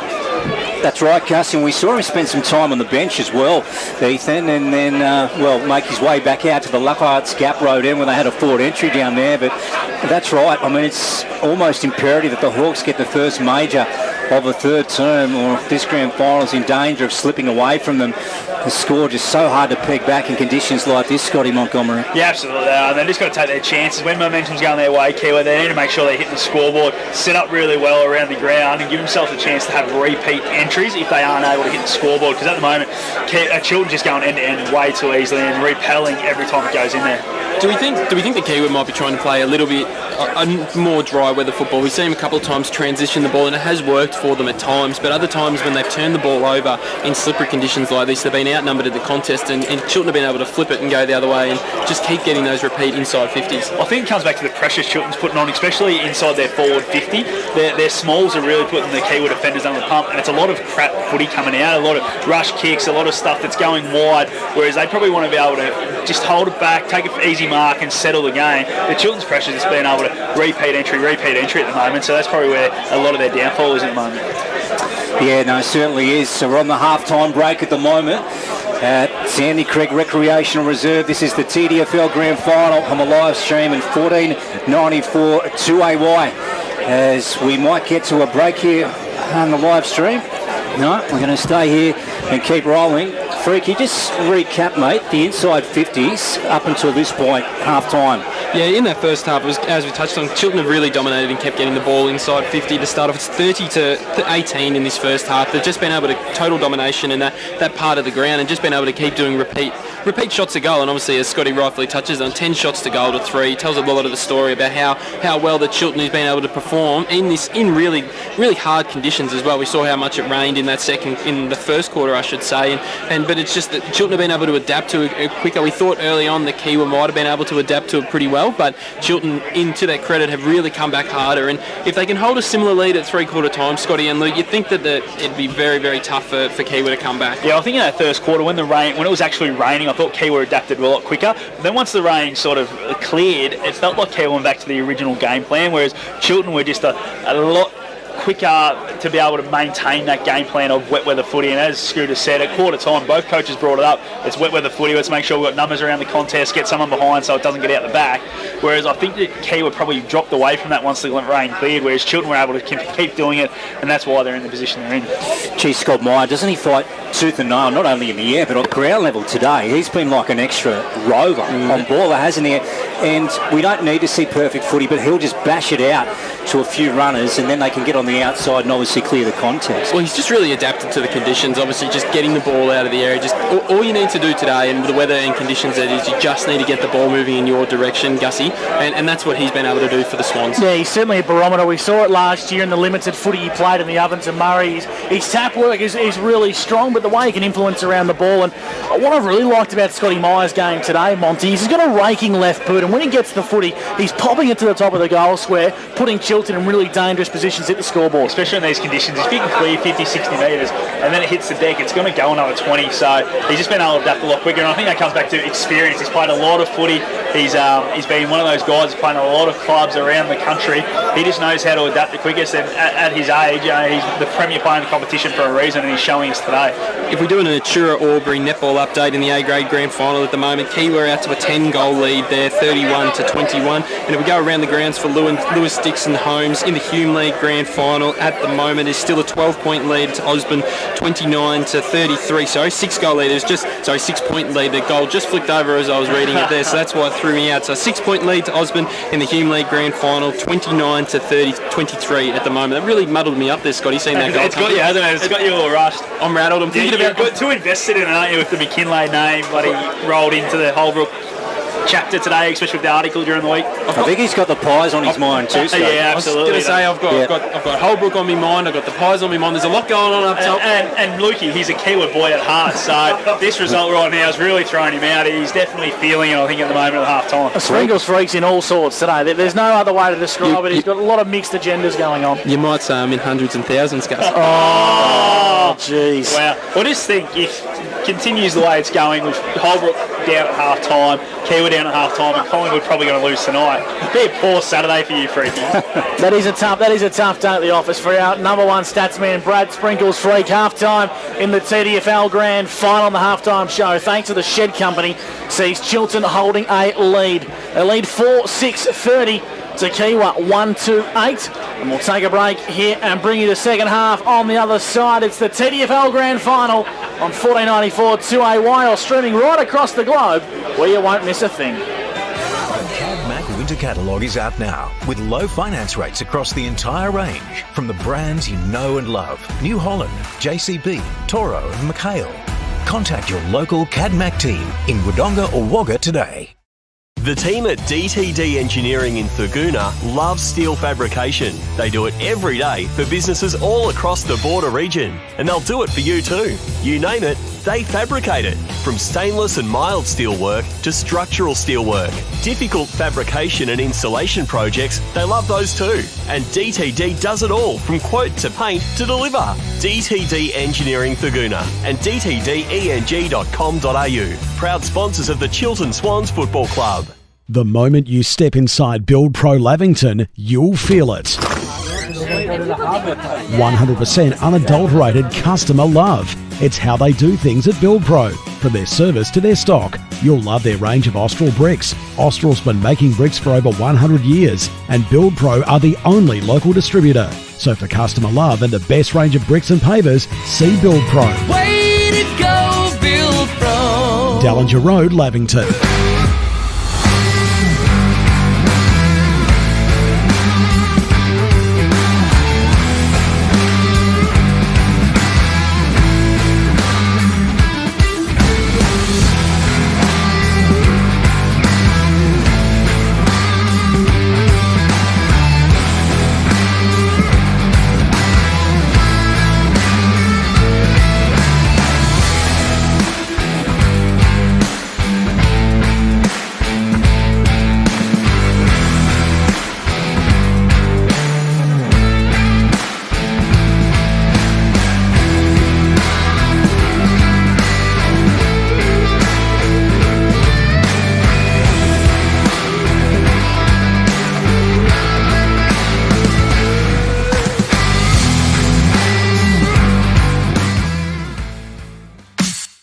Drag it, drop it, crop it, play it, write it, paste it, and erase it. Drag Need a computer that won't crash?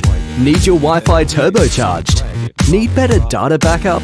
Whatever you need your computer to do, Wangaratta Computers will help you do it better. Because that's what we do best. And we can do it in-store or at your home. So get your tech working better at wangarattacomputers.com.au. write it, space it, and erase it. The team at DTD Engineering in Thurgoona love steel fabrication. They do it every day for businesses all across the border region, and they'll do it for you too. You name it, they fabricate it. From stainless and mild steel work to structural steel work. Difficult fabrication and installation projects, they love those too. And DTD does it all, from quote to paint to deliver. DTD Engineering Thurgoona and dtdeng.com.au. Proud sponsors of the Chiltern Swans Football Club. The moment you step inside Build Pro Lavington, you'll feel it. 100% unadulterated customer love.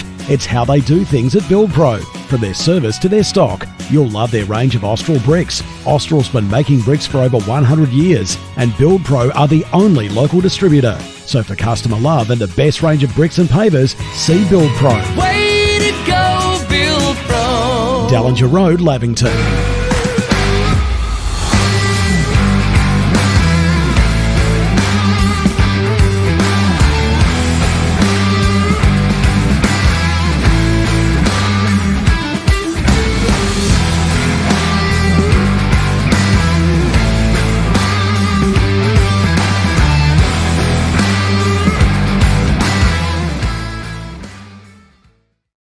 The CadMac Winter Catalogue is out now with low finance rates across the entire range from the brands you know and love. New Holland, JCB, Toro and McHale. Contact your local CadMac team in Wodonga or Wagga Absolutely today. pissing down here at Sandy Creek as we're about to get underway for the third quarter. Thanks to Wiesner's, Chiltern lead 4-6-30 to Kiewa 1-2-8. Umpire holds the Sharon aloft. The next voice you hear is Luke Francis. Good afternoon to you and welcome back to the TDFL Grand Final. Have a look at this, would you? The driving rain absolutely pouring down here at the Sandy Creek Recreational Reserve. Trying and testing conditions. Demizio picks up the ball. And then try to get a handball away. Kyle Cooper had a crack at it. Brad Hibberson is there. So too is Demizio again. Croucher came through. Tom Brasher got it out to Meyer. And Meyer just puts it on the boot and slams it forward. Bouncing ball in front of Wilson. Wilson going back for it. Evans tried to apply the Shepherd. And then player wrapped up is Doolan. And the umpire will have it. Have a look at this, Gussie boy. Look at the rain here. The Sandy Creek Recreational Reserve on Grand Final Day. Buzz Lightyear says there's only about 15 minutes of rain coming down, boys.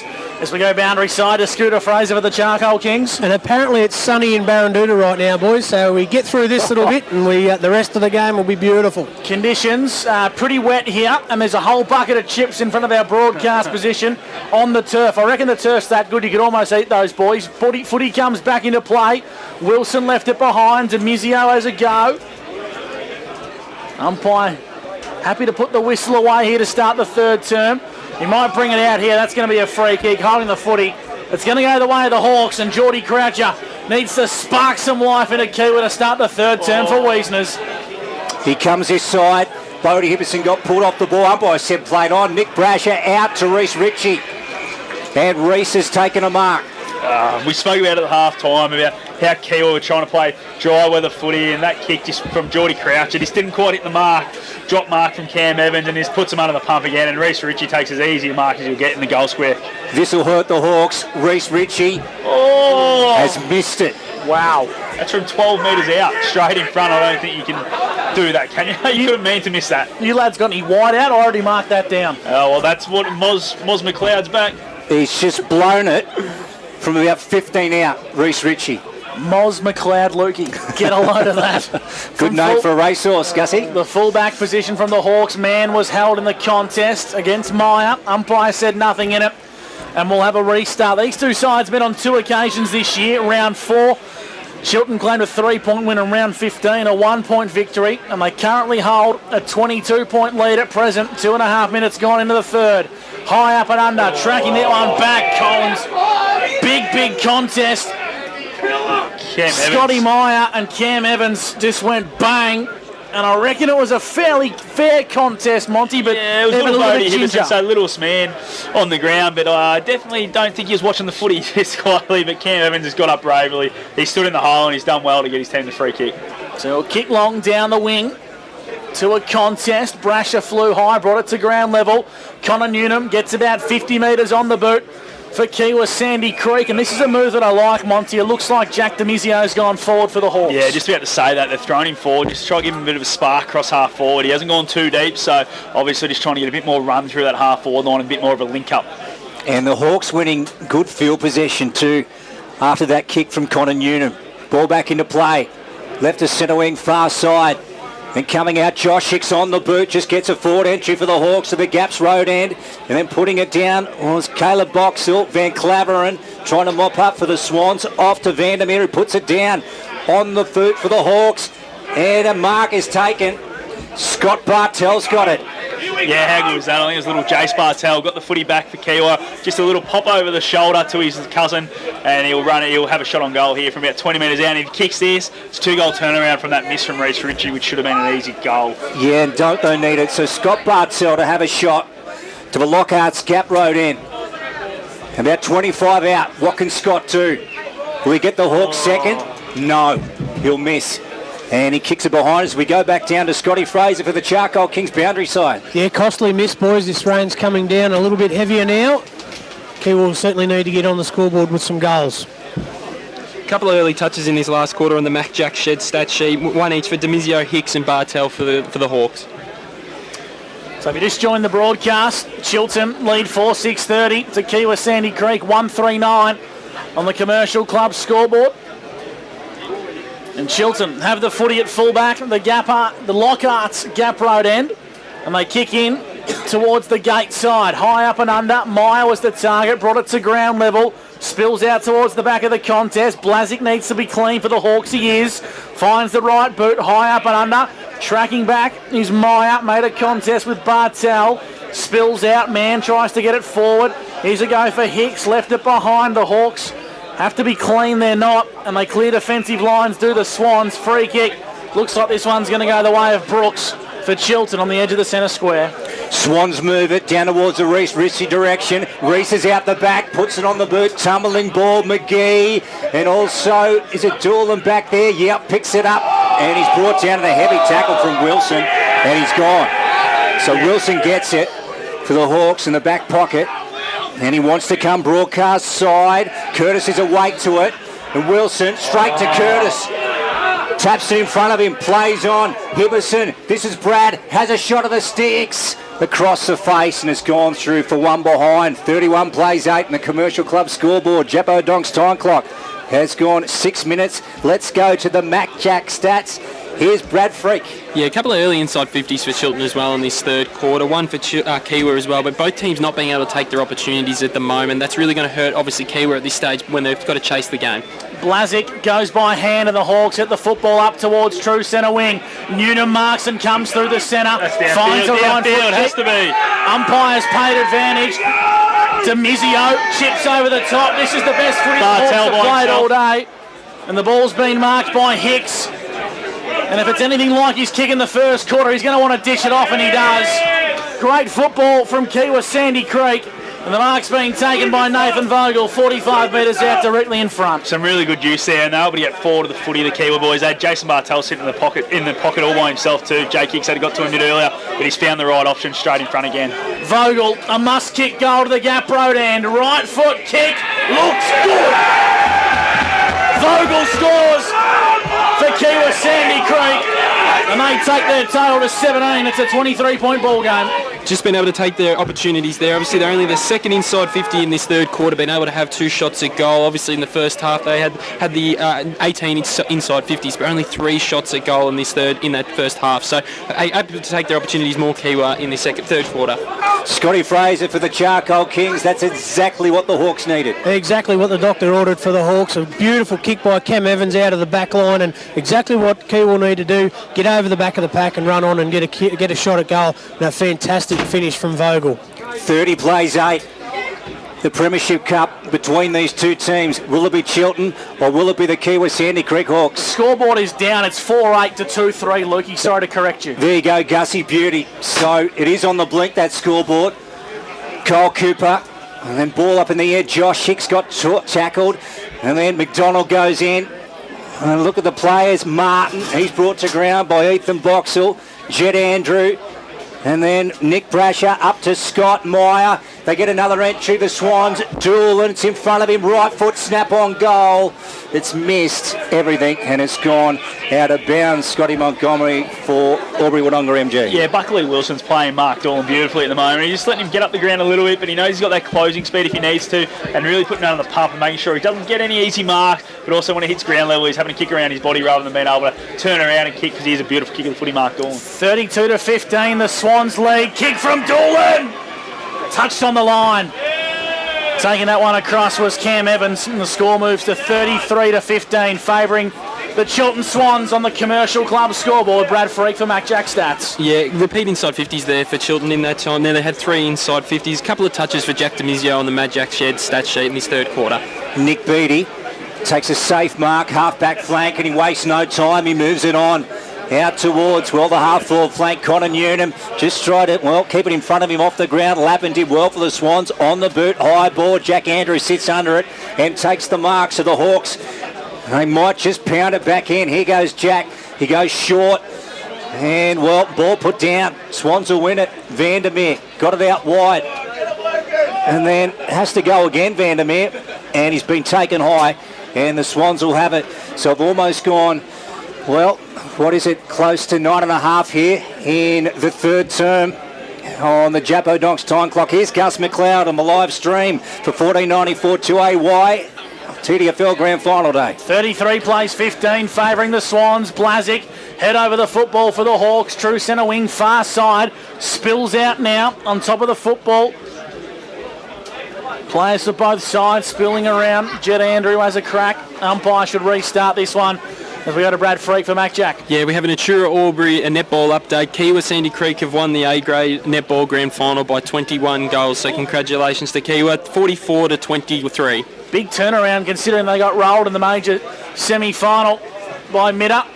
And we'll go boundary side for the Charcoal Kings to the weatherman, Scotty Fraser. Well, hopefully it's going to be gone soon, boys. But just a correction, the scoreboard on the other side of the ground there should read 2-2-14, boys. Yep, play goes on. So, as Scotty mentioned and Gus mentioned earlier, this scoreboard is on the blink at the moment. So we've got 33 playing 15.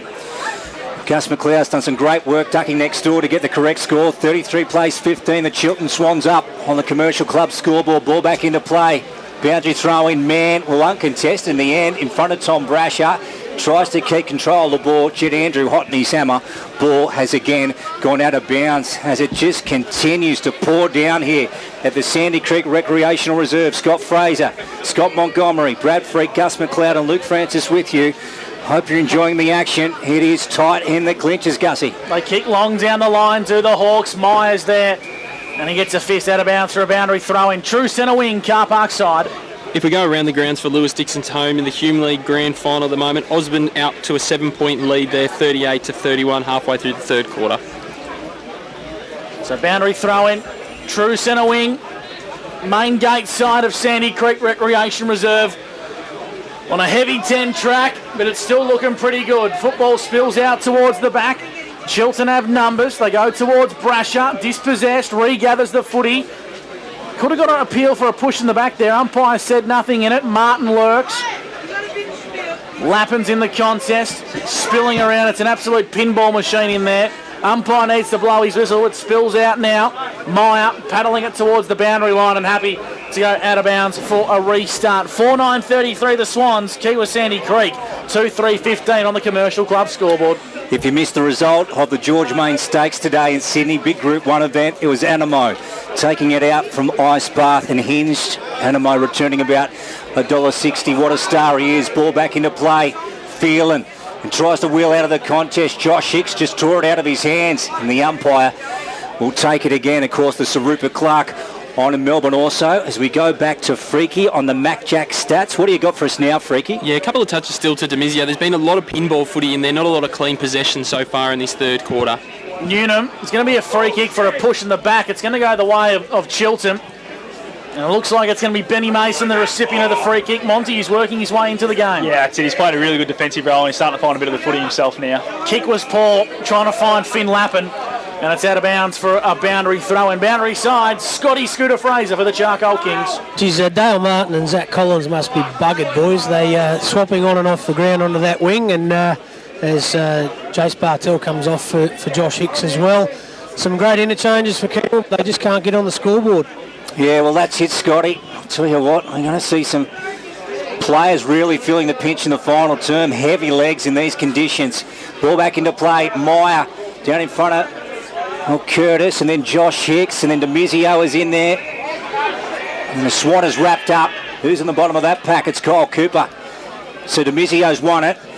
And he has it on the defensive 50 arc. Carney's calling for it out wide. He's going to come to him. Now Scotty Montgomery doesn't like it. I don't like it either. Now Doolan's in front. This is interesting.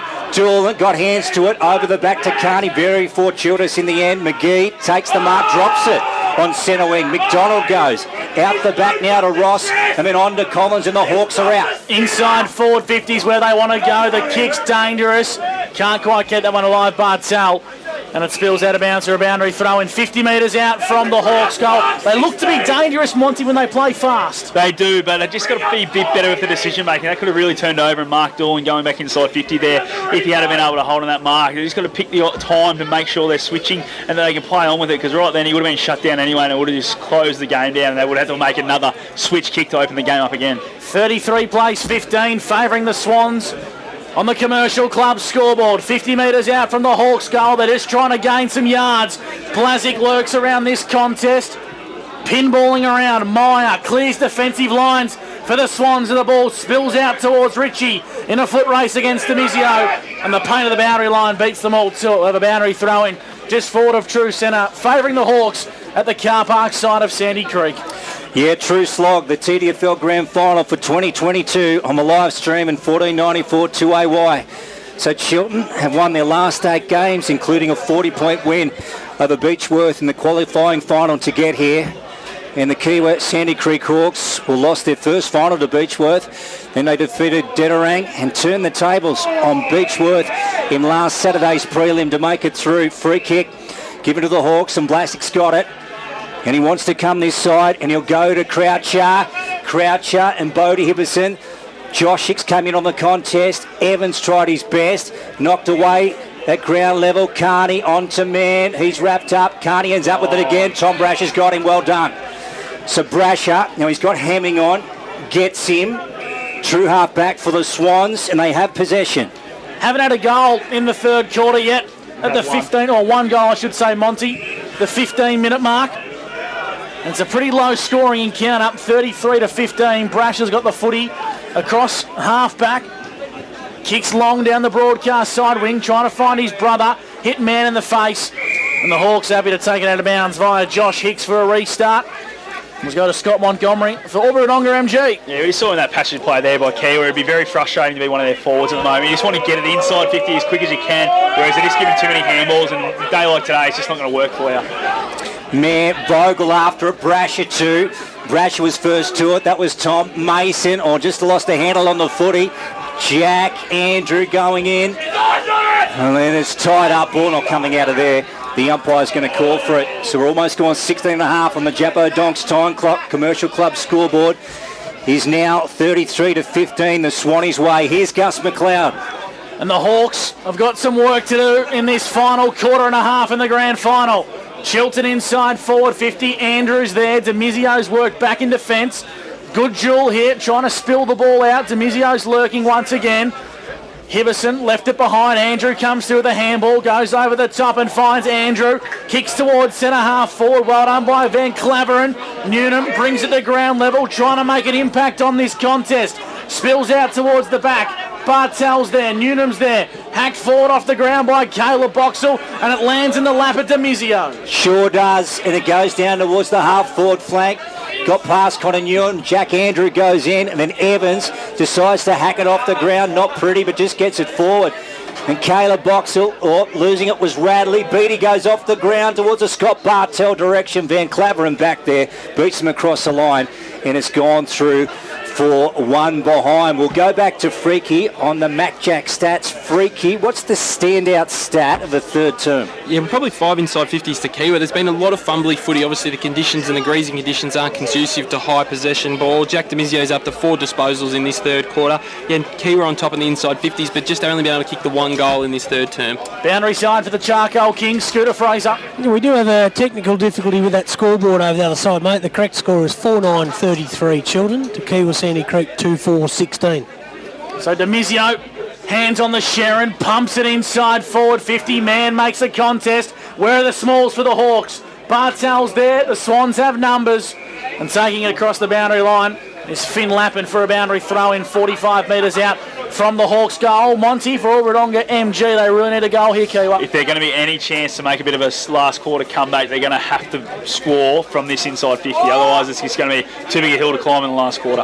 There you go. You heard it from Scotty Montgomery. Newnham on the boot, right foot, but the defence wins out. The Swannies, Mason. Safe mark to Van Claveren. Now he's got Kyle Cooper on. He's going to go to him. Very wide here, half-back flank. And the Hawks, well, they're set up okay here behind the ball. And what will Kyle Cooper do? He's got to slow it down. He's going to go with a long dump kick down the line, and he does that now. Nick Brasher sits under it. Fist came from Beattie. Croucher had a go at it. Beattie, Collins, he's in there. And then McGee. And then at the bottom of the pack, umpire lets it go. Here, Croucher on to Demizio, and here come the Hawks. Kick was smothered off the boot. Is that going to be on the full, Monty? Oh, no. Come off Kyle Cooper's head then when he tried to smother. So, yeah, bit of a falcon. Peter Falconio, but, off the back of the head and out of bounds. Around the grounds for Lewis Dixon Holmes. Osborne lead by a point over the Brookers in the Hume League Grand Final as Meyer palms it down. And the Hawks get hands on the Sharon via Jack Andrew up towards half forward. Sitting in the hole nicely. Caleb Boxall's taking a mark at true centre half back for Chiltern. And they'll try and play some methodical football. 33 plays 16. Favouring the Chiltern Swans on the Commercial Club scoreboard. And we just tick over to 20 minutes in the third term for Jappo Donks. Lappin. White boots half back flank. Outer side. left to centre wing. And he goes with about a 20-25 metre kick down the line. Ball is put down by Curtis, Demizio, and then Hamming comes away for it for the Swans. Did well, and then fakes the hand pass, gets it on the left boot. That's going to be out on the full. No good. And Beattie's going to take the kick for the Hawks, so they win it back, and they must make something from this forward thrust here, Gussie McLeod. They certainly do. They come in board. Vogel just wants to go with a long raking kick up towards half forward. Good mark taken for the Swans. They're going to play some methodical football here. Monty Aubrey at Ongar MG really locked this contest down and not allow Kiewa to score. Yeah, see the way they're just zoning off there. Ben Mason there was able to get off his opponent, and his Chiltern teammate was able to block his space behind him and really give him that option of taking that mark. And now they're just setting up really well behind the footy. Kiewa need to probably man them up to make sure they got even numbers everywhere on the ground. Doolan kicks long down the line, trying to find Boxall. Lost his footing. Tries to keep it alive with a soccer kick. Did they go out of bounds on the full? The goal umpire thinks so, I think here. He's going to come around, yep. So the umpire's... He's still got his arm out. He's put it down now, but he's definitely, the goal umpire signalled out of bounds on the full then. Yeah, interesting. There you go. So, two umpires with differing opinions. Boundary umpire wins out though. Croucher, did well. Clean footy, high up and under though. And that's out on the full. So he did so well to take clean possession, but then a wild kick. So Doolan's going to have it. Now he's a long way from home. He'll be about probably 75 out, Mark Doolan. What will he do? He just pounds it back in. Carney try to get a defensive fist of it. Came to the front of the contest in front of Curtis. Ball again out of bounds, and we'll have another boundary throw in. So third term here as we work up towards the three-quarter time break. But we certainly do. Third term for Wiesners in Walla Walla and Wodonga. Hope you're enjoying the live, free and exclusive coverage of the TDFL Grand Final. Palm down by Nick Beattie in defensive 50 for the Hawks. Gang tackle applied, free kick lurking. But the umpire says, give it here, boys. We'll throw the footy up 40 or 35 metres out from Chiltern's goal. 33 plays 16 at the 22-minute mark of the third. Favouring the Swans. Andrew gets his hands on the footy, and it's going to be another stoppage once again, 35 metres out from the Hawks' goal. 7 disposals on the Mac Jack shed stat sheet for Jack Demizio in this third quarter. Really trying conditions, and he stood up for the Hawks in this third term. A real long dour struggle between the Swans and the Hawks at the Sandy Creek Recreational Reserve today. Now there is a whistle. It's a holding free kick, and it's going to go the way of Kyle Cooper. So, like we said earlier, it's not rocket science, but with a wet ball, Scotty, it would be hard to make the distance from here. Yeah, absolutely. I think he'll be looking around, just trying to find someone like Brad Hibberson did a bit earlier in the second quarter. But he'll definitely be looking for a lead, and I reckon Boxall's the one that you could sit it on top of. Just a great young talent, goes short. And Caleb Boxall ran from behind to try and take the mark. It didn't come off. Meyer, he fights for it. Swans going in. Quick one from Nick Brasher. And then, well, good effort from Blasick coming out. Connor Newnham looks for it. And then, Croucher came in hard, and the Swans win it, though. It's coming out to Lappin. They've got to be quick. Lappin gets a handball away in the nick of time. Tackle was applied by Bartel. High up and under. Sitting under this one is Caleb Boxall. Got met by a big scrum. True centre wing broadcast side. Tunnelling his way through. He's hemming for the Swans. Wrapped up in a tackle is Wilson. Will have a stoppage just behind true centre, favouring the Swans. 23-minute mark of the third term, thanks to Wiesners. Well done in the ruck by Beattie. Gains 10 metres up towards true centre wing. Really scrappy, ugly footy here at the MCG. The Bush. Croucher goes in for the Hawks, and they'll ball the footy up. True centre wing, broadcast side. Scooter Fraser for the Charcoal Kings. Getting very, very tight in there, boys. Chiltern know that if Kiewa will get a goal before three-quarter time, it'll be game on. So very, very tight in these contests. That's exactly right. So we'll go to Freaky on the Mac Jack stats. Freaky, what do you got for us there? Yeah, if we go around the grounds for Lewis, Dixon, Holmes, Holbrook have hit the front in the last quarter in the Hume League Grand Final. They lead by 6 points, 44 to 38. Wow. Such a great contest there, and a strong one here also. Over the top, Jed Andrew, Bartel, Jason running onto it, just hacked it off the ground. Won a few yards for his team. Nick Brasher in trouble, boys. What's the story going on down below us here, Gus? This man is out of control. Well, that's called the responsible service of alcohol, Lukey. And it hasn't kicked in just of yet. Boundary throwing this forward to true centre wing. Meyer brings it down to ground level for the Swans. Kicks inboard. And the mark's been cut off by Cal Turner. Demizio's busting his gut to get on the outside. The Hawks need to use him. McDonald links up with Hicks. Dangerous handball. Andrew's got to be clean, and here's Demizio. He'll be knackered now, but his right foot kicks a beauty. Mark's been taken. The Hawks want to go deep inside 50. That's where they head. Flying high as Newnham. Brings it to ground level. Got to be clean was Lappin. Here's Dale Martin. Did he get taken high? And the umpire said holding the footy. Big call. It's going to be a free kick going the way of the Swans, and Jaden Vandermeer is going to be the recipient of the free kick. Yeah, a bit stiff there, I think, Dale Martin. I think he might have got a handball on it, but anyway, the umpire's paid it, and Vandermeer has been putting a lot of pressure on down there and really leading that back six for Chiltern today. Yes, the Swans get out of jail on that occasion, and not long to go in the third term here at the Sandy Creek Recreational Reserve on Grand Final Day. Hope you're enjoying the action on the live stream and on 1494 2AY. Brad Hibberson with the ball now on the edge of the square. Back flank for the Swannies, far side.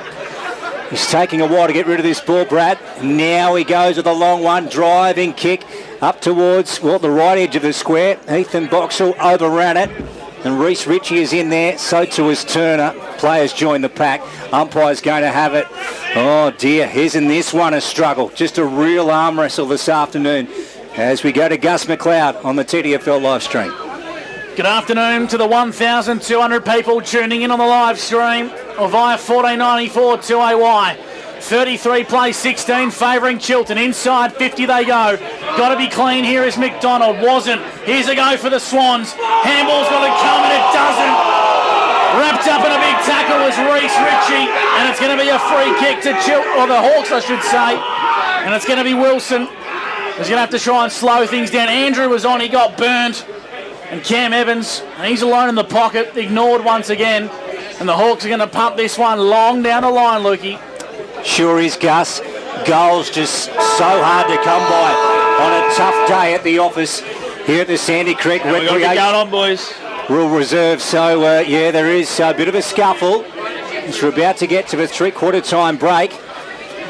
And we'll check that score. Gus, how are we going now? Is your scoreboard up and running? The scoreboard's back up and running, and at three-quarter time in the 2022 Grand Final, Chiltern lead 4-9-33 to Kiewa 2-4-16 at the final break of the 2022 season. It's no surprise that Chiltern need a couple of goals, and so do Kiewa, and it's all going to play out on the other side of the break. You're listening to the 2022 TDFL Grand Final, where you won't miss a thing.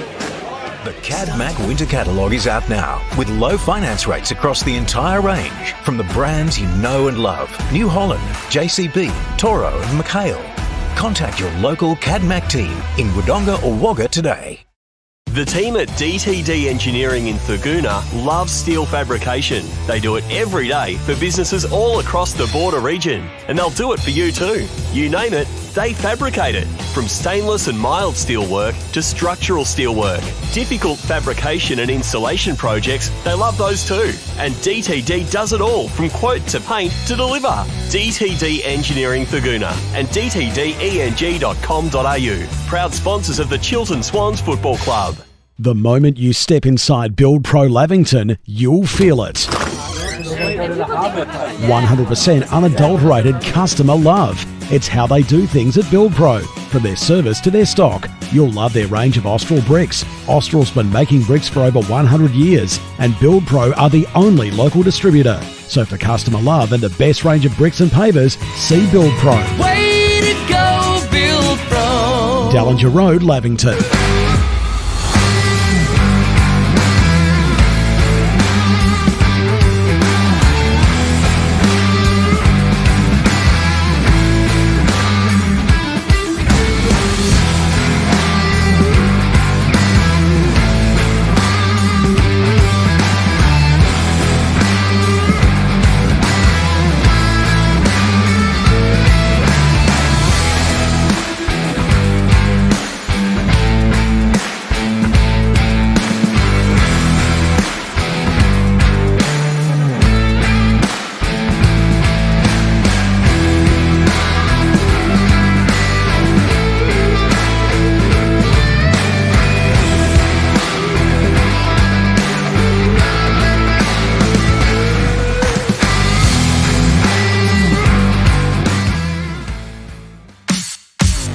drag it, drop it, crop it, play it, write it, space it, and erase it. Drag Need a computer that won't crash?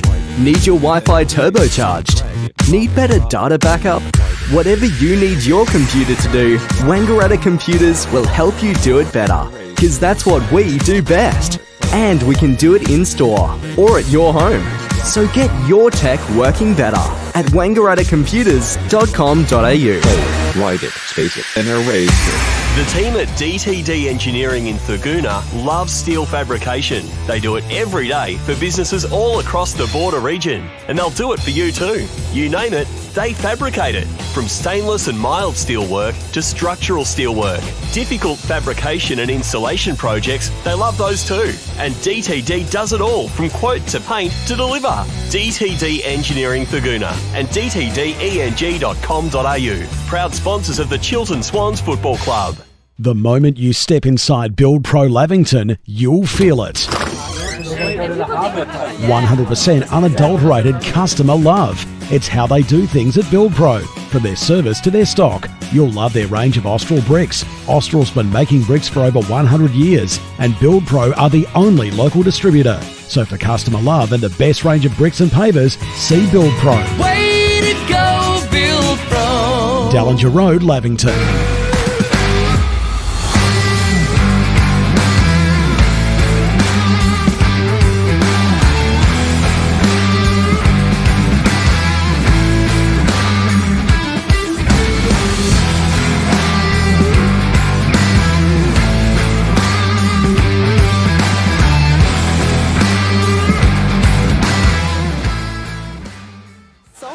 Call 1300 Waters. The 2022 TDFL Grand Final on 2AY. Welcome back to the MCG of the Bush. Three-quarter time. Chiltern lead 4-9-33 to Kiewa. 2-4-16 as we go boundary side to Scooter Fraser for the Charcoal Kings. What were the final addresses like in the grand final? Oh, mate, both of them were that good. I wanted to put the boots on and get out there. Look, Jack Neal really wanting them to keep the intensity, get the ball going forward and just put the score on the board. He just thought they've had a lot of the play but just haven't been able to capitalise. So, as you would think, he'd want the first couple of goals in those first couple of minutes and it's game on.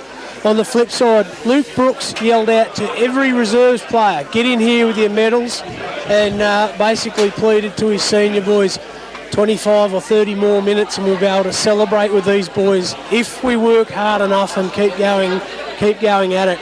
Actually made a comment that he didn't want them to celebrate on their own, that it should be a whole club thing. So very, very vocal Chiltern there, trying to will their boys over the line. And let's just hope Kiewa do get those couple of goals in the first few minutes and it's game on.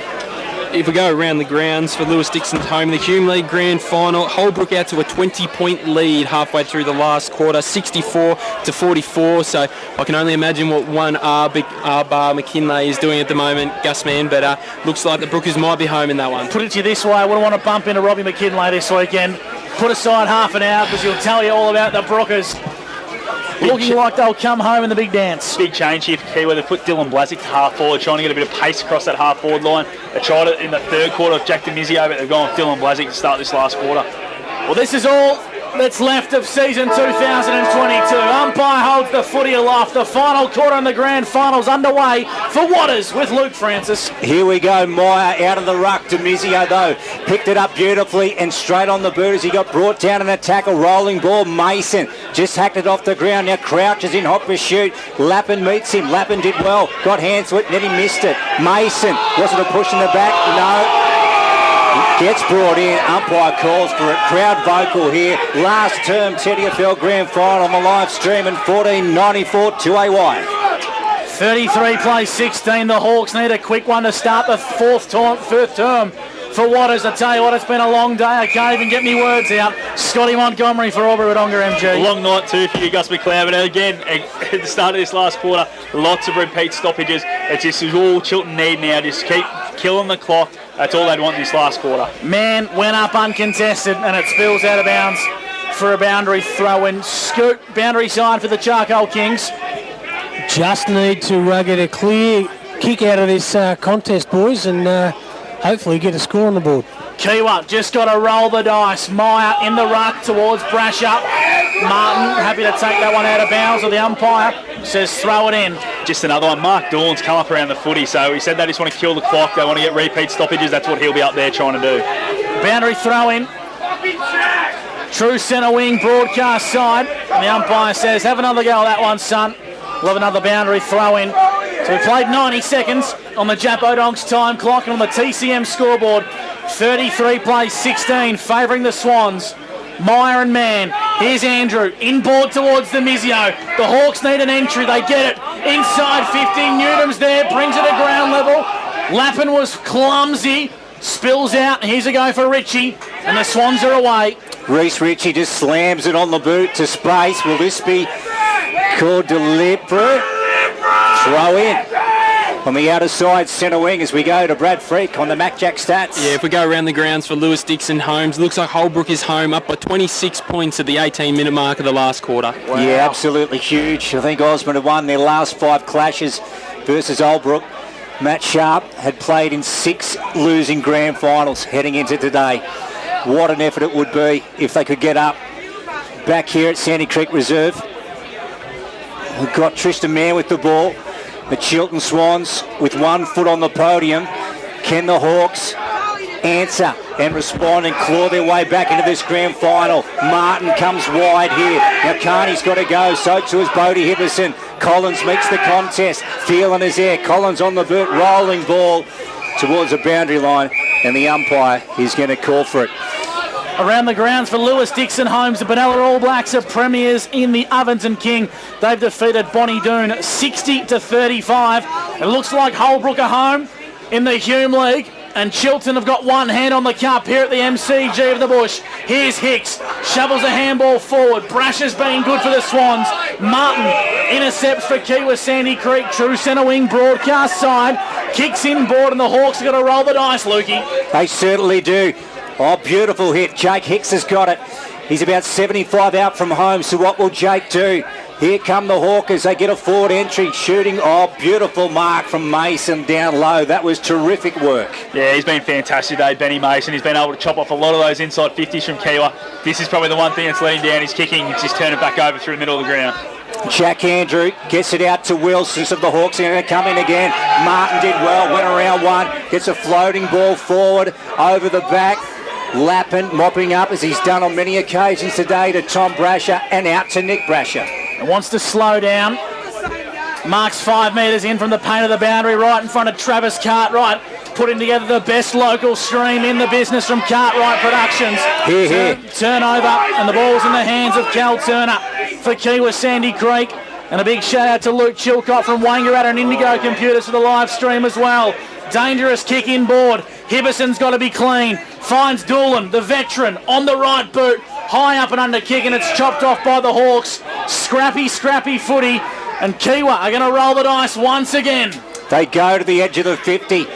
And, well, coming away with it with the Swans on the boot. And Caleb Box has gone down badly, cramping. Third time he's done that. Yep, he's not good at all. Vandermeer trying to weave through traffic, got it on the boot. It's all Hawks back there. Wilson takes it at true centre half back. Now he's got Turner on, and he comes to him, broadcast side, true half back flank, short chip kick out wide, picking up Jed Andrew.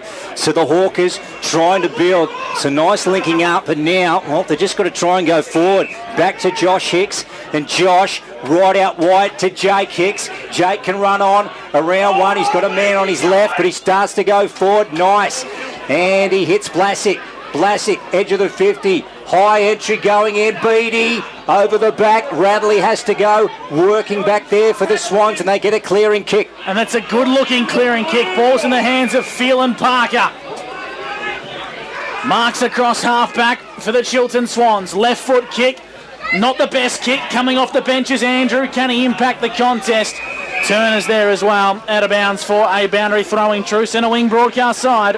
On the Mac Jack shed stat sheet, Kiewa having all the ball to start off this last quarter, having 4 inside 50s to none. They're just having the repeat inside 50s, but the story of their game is just not being able to hit the scoreboard.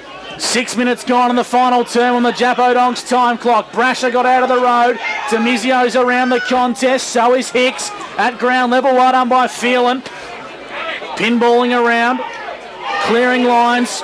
Man left it behind for Meyer, who just hacks it on the boot and gains 50 metres for the Swans. He does, and then Carney comes out and meets it for the Hawks and takes it across the chalk. Gee, tough day at the Oppas. Players working so hard. They're just out on their feet. Scotty Montgomery for Aubrey Wodonga MG. They're definitely out on their feet, and it looks like Ethan Boxall's carrying something at the moment. He can barely get into a full sprint or a full stride. He's really just trotting around and really limping. Ball back into play. Ground level. Tom Brasher picks it up and then just puts it on the boot. Out the back of the contest. Hawks working hard. And then a long one. Out of the fence from Jack Andrew. And, well, Lappin's taken the mark. Now, Van Claveren's running. He's out in the clear. They've really got to take the game on here, and he's going to go for him now, Gussie. And the option has dried up, so he goes across half-back.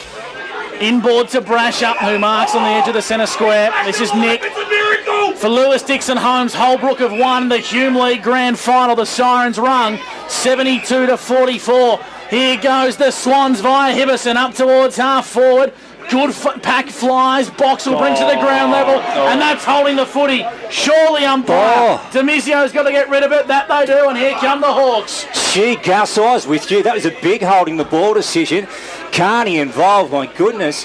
Scott Montgomery, we'll get your opinion for Aubrey Wodonga MG. Yeah, probably just got a handball just in time, I reckon, boys. He had to go on the ground. I think he was gone, but just got the handball before he hit the deck. Okay, Scotty Montgomery with his finger on the pulse for Aubrey Wodonga MG. Final term brought to you by Waters. Hope you've enjoyed the action on the TDFL Grand Final stream. And 14.94 2AY. Meyer with another big hit out. And it ends up with Martin. On to Jack Andrew. Here come the Hawks again. Thumping kick. Now going back, Nick Lappin. Connor Newnham came out. Reese Ritchie. Radley ends up with him fortuitously on the boot. Kick was half sort of smothered. And then Jack Andrew. Tom Brasher in pursuit of him.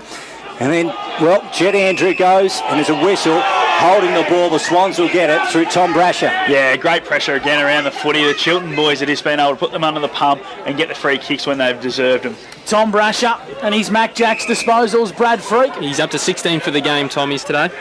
Contender for the Wodonga Tyre Power Player of the Day for mine. Ball's in the hands of Kyle Cooper. Wants to go long down the line. Meyer, nowhere to be seen as Man chops off nicely for Kiewa Sandy Creek. Switches the football. Demizio's lurking. He gets ignored as the Hawks come through the corridor up towards half forward. The mark's being taken. Umpire has got a big decision to make here. He calls play on. Selling a bit of candy is Jason Bartel. Kicks out wide. Mark's being taken. Too far to score is Beattie. Handballs back to Demizio. 65 from home. Racker pumps him inside. Forward 50. Hawks have numbers. Newnham's at the back of the contest. Was he held? Tunnels his way through. Handballs out. Big tackle applied. And we'll have a stoppage 15 metres out from the Hawks goal. 33 plays 16. 9 minutes gone in the final term. Yeah, all huge moments now. Grand final day. Meyer, Vandermeer, Croucher came through. Jake Hicks, well, gets brought to ground by Doolan. Is he gone? Yep. And Mark will take it. So the Hawkers' endeavour cannot be questioned. They're trying their hearts out, but the Swannies up. And gee, they're going to be hard to peg back from here. Doolan, back pocket. He's got Lappin on. Good kick. He's done some very good things in this football game, Gus McLeod. Lappin. Now he's got Nick Brasher on. He's going to spear it out in front of him. Nick did well, so they're just outside defensive 50. Free kick off the ball here, boys, against Zach Collins holding on to Tommy Brasher. That was the voice of Scott Montgomery for Aubrey Wodonga MG. Off the ball, Scotty. Yeah, so Tommy Brasher was just trying to get away and Zach Collins just held on to him. So correct call there by umpire Peachy. Who wins from here, Monty? Chiltern at home, I think. 3 goals going to be too hard for Kiewa to get in the last 10-15 minutes. Final quarter for Waters in the TDFL Grand Final. Brasher kicks long down the line, trying to find McGee. Brought to ground level. Here's Croucher. Kicks across his body and Doolan, the veteran for the Chiltern Swans, stands up. Takes a big, strong mark. And he'll go back and take 30 seconds off the clock as he marks behind true centre wing. Broadcast side. Mark Doolan on the boot down the line. Reese Ritchie at the front of the contest. Went out the back. Croucher just got a handball away to Man. He wants the line hemming after him across the chalk. And we'll have a boundary throw in as we go back to Brad Freak on the Mac Jack stats. Tom Brasher's really standing up for Chiltern in this last quarter. He's up to 4 disposals, as well as Jack Demizio for the Hawks. He's had 4 disposals as well. Ball back into play. Myron Mann, they've been battling and going hard at it all day. Jake Hicks on the boot. Phelan brought to ground.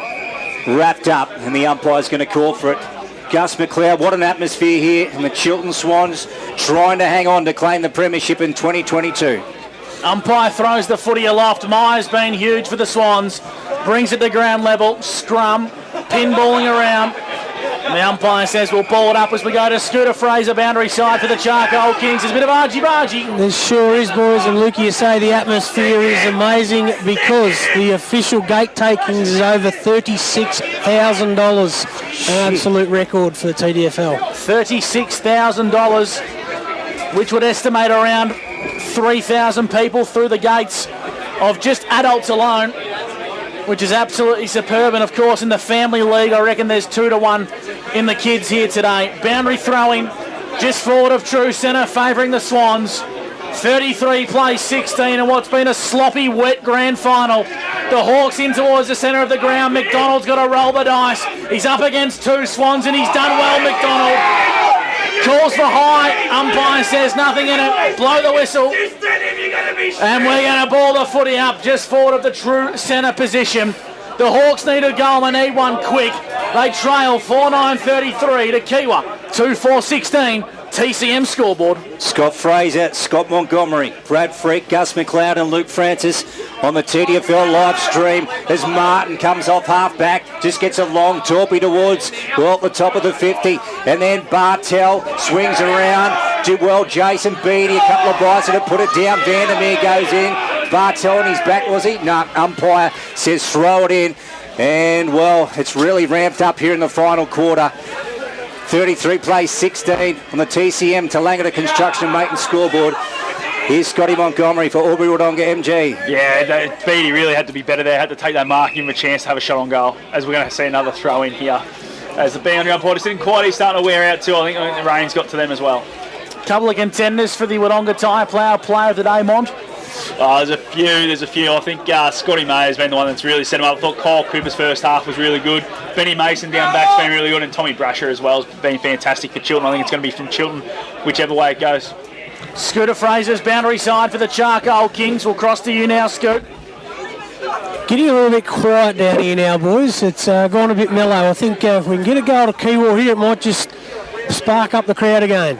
33 plays 16. Demizio goes by hand backwards as Blazic goes inside forward 50. In fact, it was Andrew up towards the forward line. Bartel kicks across his body to the top of the goal square, comes to ground level. The Hawks need some crummers. They don't have it, but Brasher clears the defensive lines.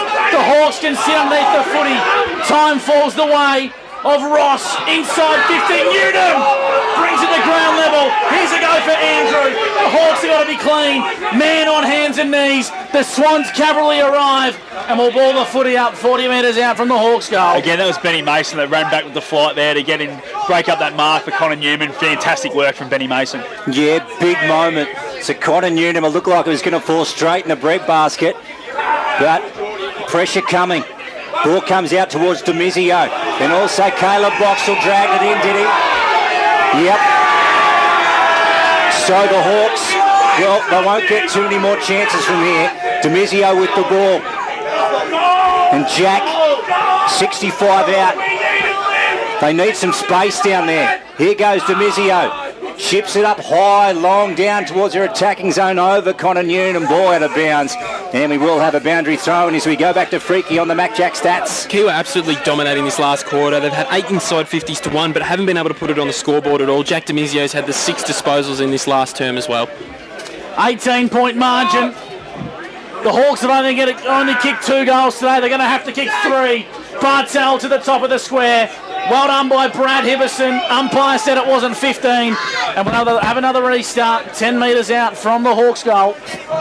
34 players inside Kiewa's half at the moment. You see what Chiltern are trying to do is trying to make it a bit of a slog for the last 10 minutes. The Hawks need a goal. They need it now. Beating the ruck, brought it down to ground level. The Swans just want to make this a scrum and a ramage fight. Taking it across the line is Bartel. And we'll have a boundary throw in 10 metres out from the Hawks goal. 33 plays 16. Chiltern lead at the 16-minute mark on the Jappo Donks time clock. Look at the numbers around this boundary contest. Let's see who can get their hands on the Sharon. Meyer and Beattie were in the ruck, and then Newnham. Doolan gets a hold of him, so too does Hemming. Ball comes out, ground level. Players fight away for it. Clearing kick from Brad Hibberson. It's coming back in. Carney's taken the mark. Carney's going to wind up. He's going to thump it in. Can the Hawks take a mark on this occasion? Meyer got a defensive fist. Hicks brought to ground by Nick Brasher. So too Bodie Hibberson in there. And the umpire is going to call for it. High pressure. Grand final day. See the Kiewa runner out there just trying to tell him to get out, give him some space, and they've cleared the forward line right out, and they're around the contest, but there's only one in the goal square. Umpire will blow this whistle again, and we'll ball the footy up. 40 metres out from Kiewa's goal. Chiltern are so gallant in defence. 17 minutes and the final term has gone for Waters Electrical and Solar. Meyer brings it down to ground level. Demizio's around the footy. Coming through is Brad Hibberson. Van Klepperen's around the contest as well. And we'll have another restart, Monty. Yeah, and this is exactly what Chiltern want. Every time there's a restart, you're losing 20, 30, 40 seconds out of the game. So they'll take this for the rest of the quarter if they need to. What a slog. What a grind. Croucher tried to burst through the pack. That looked like Mason going in. And then Tom Brasher. Croucher after him. And Croucher goes again. Mason again. Look at them tearing in for the pill. Biggest prize on offer in the TDFL for this year as we go back down to Scotty Fraser for the Charcoal Kings. Yeah, Tommy Brace have been really good all day, boys. Just starting to cramp up again. There's 3 or 4 Chiltern boys that have been stretching a fair bit in the last 5 minutes. Hicks takes possession of the footy, then dispossessed. Hibberson's at ground level. Lapping on top of this football, and so is Phelan. And we'll have another restart. Brad Freak on the Mac Jack stats. Yeah, just repeat inside 50s for Kiewa in this last quarter. They've had eight inside 50s to 1, but just haven't been able to hit the scoreboard at all. Crazy amount of stoppages in this football game. And the ball has again gone out of bounds, and we'll have a boundary throw in. And Josh Hicks very slow to get up onto his feet. He's up now. 33 plays 16 on the TCM Tallangatta Construction and Maitland scoreboard. Chiltern up. 18 and a half gone on the Jappo Donks time clock, final term. And again, you guessed it, we'll have another stoppage. Around the grounds for Lewis Dixon Homes, Benalla All Blacks champions in the Ovens and King, and Holbrook in the Hume League. And Chiltern, they've got 1.5 hands on the Premiership Cup. Meyer high up and under. Martin marks the footy. True centre wing broadcast side, and Monty, this is their last roll of the dice for the Hawks. I don't know what this matters, how umpires are conferring, but it was either a marker out of the full. Anyway, yeah, I think they need to score one right now, otherwise it's all over. Another 2 or 3 minutes of wasted footy, it's game over. They kick inside forward 50. Myers at the back of the pack, bringing it to ground level. Here's Demizio. Got to find a teammate. Goes back to Martin. Got to get rid of it quick. His handball to Demizio was okay, but they've retreated. Demizio gets rid of it now to Martin. Kicks the ball back in board, and the Hawks want to open up the contest. They certainly do, and Carney drives it in. McDonald is there. Lappin, who's been working so hard, gets the ball out to Tom Brasher. Great work. And then he finds Lappin again. So the old 1-2, then down the line, Carney at ground level, Wilson, and now picked up by Josh Hicks. On to Wilson, back to Josh Hicks, who turns around and gets the handball out. And Jake Hicks comes away, puts it on the boot. All back there, Van Claveren put it down. And then Mason, he puts it on the boot, sends it back outside defensive 50. Josh Hicks in pursuit of the Sharon, met heavily by Curtis. Jack Andrew, inboard to Jed Andrew, gets a handball out wide to Jake Hicks, along the ground kick, Hemming, and then dropped it momentarily. And then Caleb Boxer, players just trying so hard to win clear possession and holding the ball. It's going to go the way of Kiewa Sandy Creek, and they're going to go inside forward 50. Dangerous kick, falls to the top of the goal square. The Swans have numbers. Van Klepperen's got a foot race to go up against Demizio. Demizio slides in. Is that a free kick for a tunnel? It is.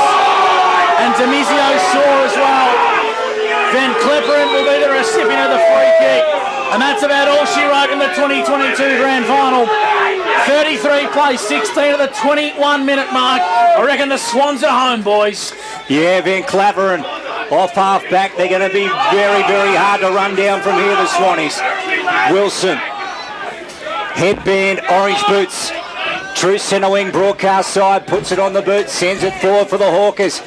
And then Bartel, off to Scotty Bartel, right foot. Nah, it's not going to work. It's gone through for one behind. Scotty Montgomery over Albury Wodonga MG. They've had their chances in this quarter, Kiewa. They just have not been able to get a clean possession inside 50 and put it on the scoreboard, and that's what's going to kill them at the end of the day. Just to reinforce Scotty's point there as well, they've had 10 inside 50s to 1 in this last term, but haven't been able to hit the scoreboard at all, really, and haven't been able to give themselves the get on top of this game and get themselves back into it. Chiltern's defence has just been so strong for all this quarter and all day. 3 minutes to go in the big dance. The Swans are almost there. On top of the football is Zach Collins, and we'll ball the footy up. 50 metres out from Kiewa's goal. 33 plays 17. 3 minutes to go. Meyer slaps it forward. The Swans can taste their first premiership in the Ovens since the Ovens and King in the TDFL. And they've got 1.5 hands on the cup, boys. They certainly have. Freaky, the inside 50s for the final term, thanks to Mac Jack. Yeah, 10-1 in favour of Kiewa, but they just haven't been able to hit the scoreboard. They've been able to have heaps of ball, but they just haven't been able to hit the scoreboard. Oh, they're back. The Freaky Fan Club. Fan Club's back. They're back. The Freaky Fan Club. I tell you what, it's going to be hard for that man to get out of the ground alive. He'll be swapped today, Gus McLeod. They certainly will. He was on the way in. Here's a go for Bartel. Kick was smothered off the boot. Vogel dispossessed with the football. Umpire said nothing in it. And taking it across the boundary line is Jake Hicks for a boundary throw in deep in the pocket for Kiewa Sandy Creek. 33 plays 17. The Swans are almost there. 2 minutes to go on the Jappo Dogs time clock. Football back into play. Once again, it's a scrappy contest and we'll have another restart. Well, there's not too many stats men that bring their own fan club to a football game, and that's been the case of our own man Brad Freak on the Mac Jack stats today. Just a really popular man, there's no doubt about that. Ball back in, and guess what, another stoppage, heading for a world record number of stoppages. Scotty Fraser, thank to the Charcoal Kings on grand final day 2022. Yeah, the coaching staff at Chiltern just keep saying lock it down, and every contest just means they're a little bit closer to that premiership. Certainly does, and again, the umpire's going to call for it. 2 minutes and 7 seconds to go before Chiltern will claim their first premiership in the TDFL. Cooper wrapped up in a tackle, and the umpire says it's holding the ball. Kiewa will have one last roll at ice to hit the scoreboard. Vogel turns it over, and Brasher marks in the defensive lines for the Chiltern Swans. And he's played some game in his Mac Jack's disposals from Brad Freak. Yeah, he's up to 19 for the game now, Tom. He's had 6 of those in this last quarter when he really needed to step up for the Swans. Brasher out of defence. Reece Ritchie takes the mark and they'll slow it right down now, the Swannies. Game over, boys. Game over. Been very good today, Reece Ritchie. He's just done his job. Played that role in Demizio early, and he's definitely gone a bit hotter in the second half. Jack Demizio, once Reece Ritchie went off him and went down back.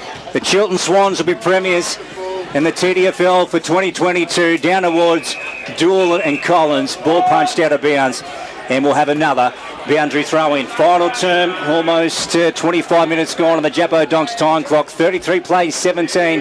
The Swannies safely home. 1 minute to go in the final quarter. Thanks to Waters, Chiltern will be premiers in season 2022. Minor premiers, and they're going to win in the big dance. One of their loyal sons, Bodie Hibberson, has footy in hand. The surname that's synonymous with the Chiltern Footy Club. Chiltern is going to lap this one up as Bodie kicks the ball long down the line to a contest.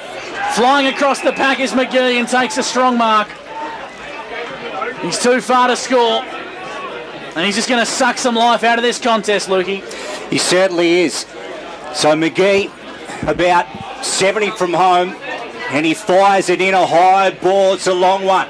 Let's see what can happen in the final stages of the grand final. Players go to ground.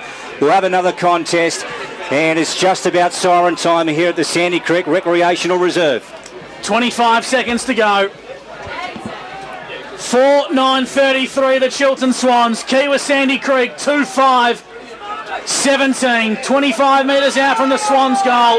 Siren sounds, and Chiltern claim their first premiership in the Duns Twin City Cranes, Tallangatta District Football League, and their first premiership since 2003. Here they come. Look at the crowd pouring on to the Sandy Creek Recreational Reserve. Absolutely super scenes. Magnificent for the Chiltern Football Club. They've claimed premierships in the fourths, Monty, the seconds and also the seniors. This is a monumentous occasion for the Chiltern Footy Club. Yeah, it's great to see the seconds boys were out there as soon as that siren went straight onto it, and they're just congratulating their senior teammates. It's been a massive effort from the club to have 3 teams in the grand final, but then to win all 3 is absolutely fantastic, and a great work. It shows what the club does off field as well to keep those people around the club. They've been an absolute powerhouse of the competition for the last few years. Obviously 2019 they were right up there and didn't quite get it done, but they've come back again this year and obviously had the broken up year last year. Chiltern absolutely fantastic today. They were sensational a couple of weeks ago against Beechworth, clearly been the best side all year. They've been absolutely dominant in every area of the ground, and it's just some great reward for, as we touched on earlier, for the volunteers, the committee, everybody that supports Chiltern that hasn't been able to have success. It's absolutely sensational for them and for as the community as well. Yeah, it certainly is. So the final score here at the Sandy Creek Recreational Reserve, it was the Swannies getting home their premiers in the TDFL for 2022, 4-9-33 to the Kiewa Sandy Creek Hawks, 2-5-17, and looking forward to the Taipower Wodonga Player of the Day, Gussie McLeod. Yeah, good luck picking one. A couple of candidates, of course. I think Scotty Meyer could be a chance to claim the best on ground, and Barton medal double. He was instrumental, and Monty, to be brutally honest, it was a brutally ugly game of football, and the players that just clawed inch by inch will probably be the ones that will get judged best on today. Yeah, absolutely. The players that stood up in big moments were able to just continually go and go, and as you said, I think Scotty Meyer was able to set them up, especially in the second half. Chiltern didn't kick goal in that second half, boys. Kiewa were the only one that kicked goal, and it just showed they were able to hold on the first quarter effort of theirs before the rain came, really set them up for that win. And I thought Scotty Meyer's effort around the ground, but there was some other guys. Ben Mason down back was fantastic, just dropping in the hole time and time again, and there was an effort in the last quarter that really summed up his day when he ran into his mate and former teammate Connor Newman and stopped that foray forward for Kiewa Sandy Creek. But just the efforts of the whole Kiewa group really got him over the line today. Yeah, Chiltern fully dominant today. Obviously, we touched on the inside 50s in the first half. We said, as you touched on there, Scotty kicking the 4 goals that needed them to win, and outnumbering them, had 12 more inside 50s in the first half. The Salvo said Scotty Meyer, for mine, was probably the best player on the ground. He kept giving them momentum, and every time he just played the conditions down to a T. Every time he got the ball, got it long, got the ball out of the area, kept the ball moving forward for him around the contests as well. He was sent up throughout the game, and especially in that last quarter as well when they needed him to stand up. He really stood up, having the 6 disposals on the Mac Jack Shed stat sheet. He was outstanding, and just congratulations to Chiltern. They've been awesome all year. I actually cannot lay eyes on our man Scotty Scooter Fraser. He has been absolutely swarmed in a sea of Chiltern supporters, and it looks like Coach Luke Brooks is just addressing the troops at the minute. And what a remarkable fairy tale finish to Brooksy's coaching career, Monty. This is his last game at the helm, and he's coached the club to 3 premierships out of 4 in 2022. No, he's done a great job, Brooksy. The whole time he's been the senior coach. I know he had Ricky Whitehead helping me out as a co-coach for a couple of years as well. So just the effort he's been able to put in, the time he's put into this young group. You've got to remember, this all started back in 2019, really, with a lot of young players coming through, and they've put a lot of time in. Lost 2020, was able to keep the group together through that, and then 2021 they had a really good season coming together. Obviously cut short because of COVID, and then being able to keep that group again. Add a couple more with Tom Brasher coming on midway through the year, Scotty Meyer coming out for the Wodonga Raiders. It's just been an absolute magic run for them, and they've only lost 2 games for the year for a reason, and they've shown today just how much better they were than the rest of the competition. So our man Scotty Scooter Fraser is nowhere to be seen at present. He might be in there singing the song with them, is he? Or I'll tell you what, after he put that video up on Facebook during the week, I don't know if he'll be welcome in the rooms of the Chiltern supporters. Full time at the MCG of the Bush in one of the lowest scoring grand finals we've seen. Chiltern claim their first premiership in the TDFL, running away victors, 4-9-33 to Kiewa Sandy Creek, 2-5-17. Pretty scrappy game of football. I don't think we had a goal in the final quarter, gents. No. And only one in the third term, so it was a pretty lacklustre performance, but that was all on Chiltern's terms. That's how they wanted to play when they got the lead, Freaky, and they did so with a vengeance. Yeah, they certainly did. And the scrappy play showed itself on the Mac Jack Shed stat sheet. Obviously in the second half, really conditions not conducive to high disposals and moving the ball well. So very low numbers across our board today, obviously. But if we have a quick run through, obviously Jack Demizio was the leading getter. He had 28. He fought really hard in the second half for Kiewa. Josh Hicks had 21 disposals. Jace Bartel had 13 for Kiewa. For the Chiltern side of things, Tom Brasher had 19, Brad Hibbenson had 15, and Kyle Cooper had 14 as well. So fought really hard, those boys, for Kiewa, but the midfield of Chiltern in that first half, when obviously the game needed to be won, they really stood up, and particularly in that second quarter where they were able to kick a couple of goals and gave themselves that lead, which ultimately ended up being the decisive lead of the match and getting themselves the premiership crown this year. I have laid eyes on our man Scooter Fraser. I've located him in a sea of Chiltern players, and we'll cross to him when he gives the all clear to find our Wodonga Tyre Power player of the day. I reckon it's a toss of the coin. I'm right amongst it, boys, and I'm with Reece Ritchie. I've been holding on to this one all day, mate. Back in 1998 when Chiltern last won a premiership, your dad won one on this ground for Tallangatta. How good does it feel, your decision to go to Chiltern midway through the season? Oh, look, it's a great decision now. I'm pretty happy with it, that's for sure. Bloody oath, mate. Fantastic effort today. We'll try and find Scotty Meyer, boys. Well done from Scooter. Actually, I've got Luke Brooks. Yeah, go away, Scooter. He told you to get stuffed. He's actually told our man Scooter Fraser to get stuffed. And congratulations, mate. Thanks, Scooter. Good day, mate. Thank you very much. 3 from 3. You weren't shy all year, basically saying what your aim was. How good does it feel now to, that was what you wanted right from the start, from last year not finishing the season off, and today getting that win for your home club? It means the world, mate. I said, have a look around here. There's a lot of excited people. It meant a lot to a lot of people. And the club's back where we need to be at the top. We're a proud club. It's been far too long, mate. Good on you. Enjoy it, mate. Scooter Fraser with Luke Brooks. We'll catch up with him in more depth a little bit later on. And Scoot's just going to keep bustling his way through the pack to find our Wodonga Tyre Power player of the day, and maybe even trying to get a bit of the song. Scoot, we've got you loud and clear, mate, so just keep doing some of your best work, racking up some of those Mac Jacks disposals in the middle of the huddle of the Chiltern Footy Club, 33-17, and here's the song in the middle of Sandy Creek.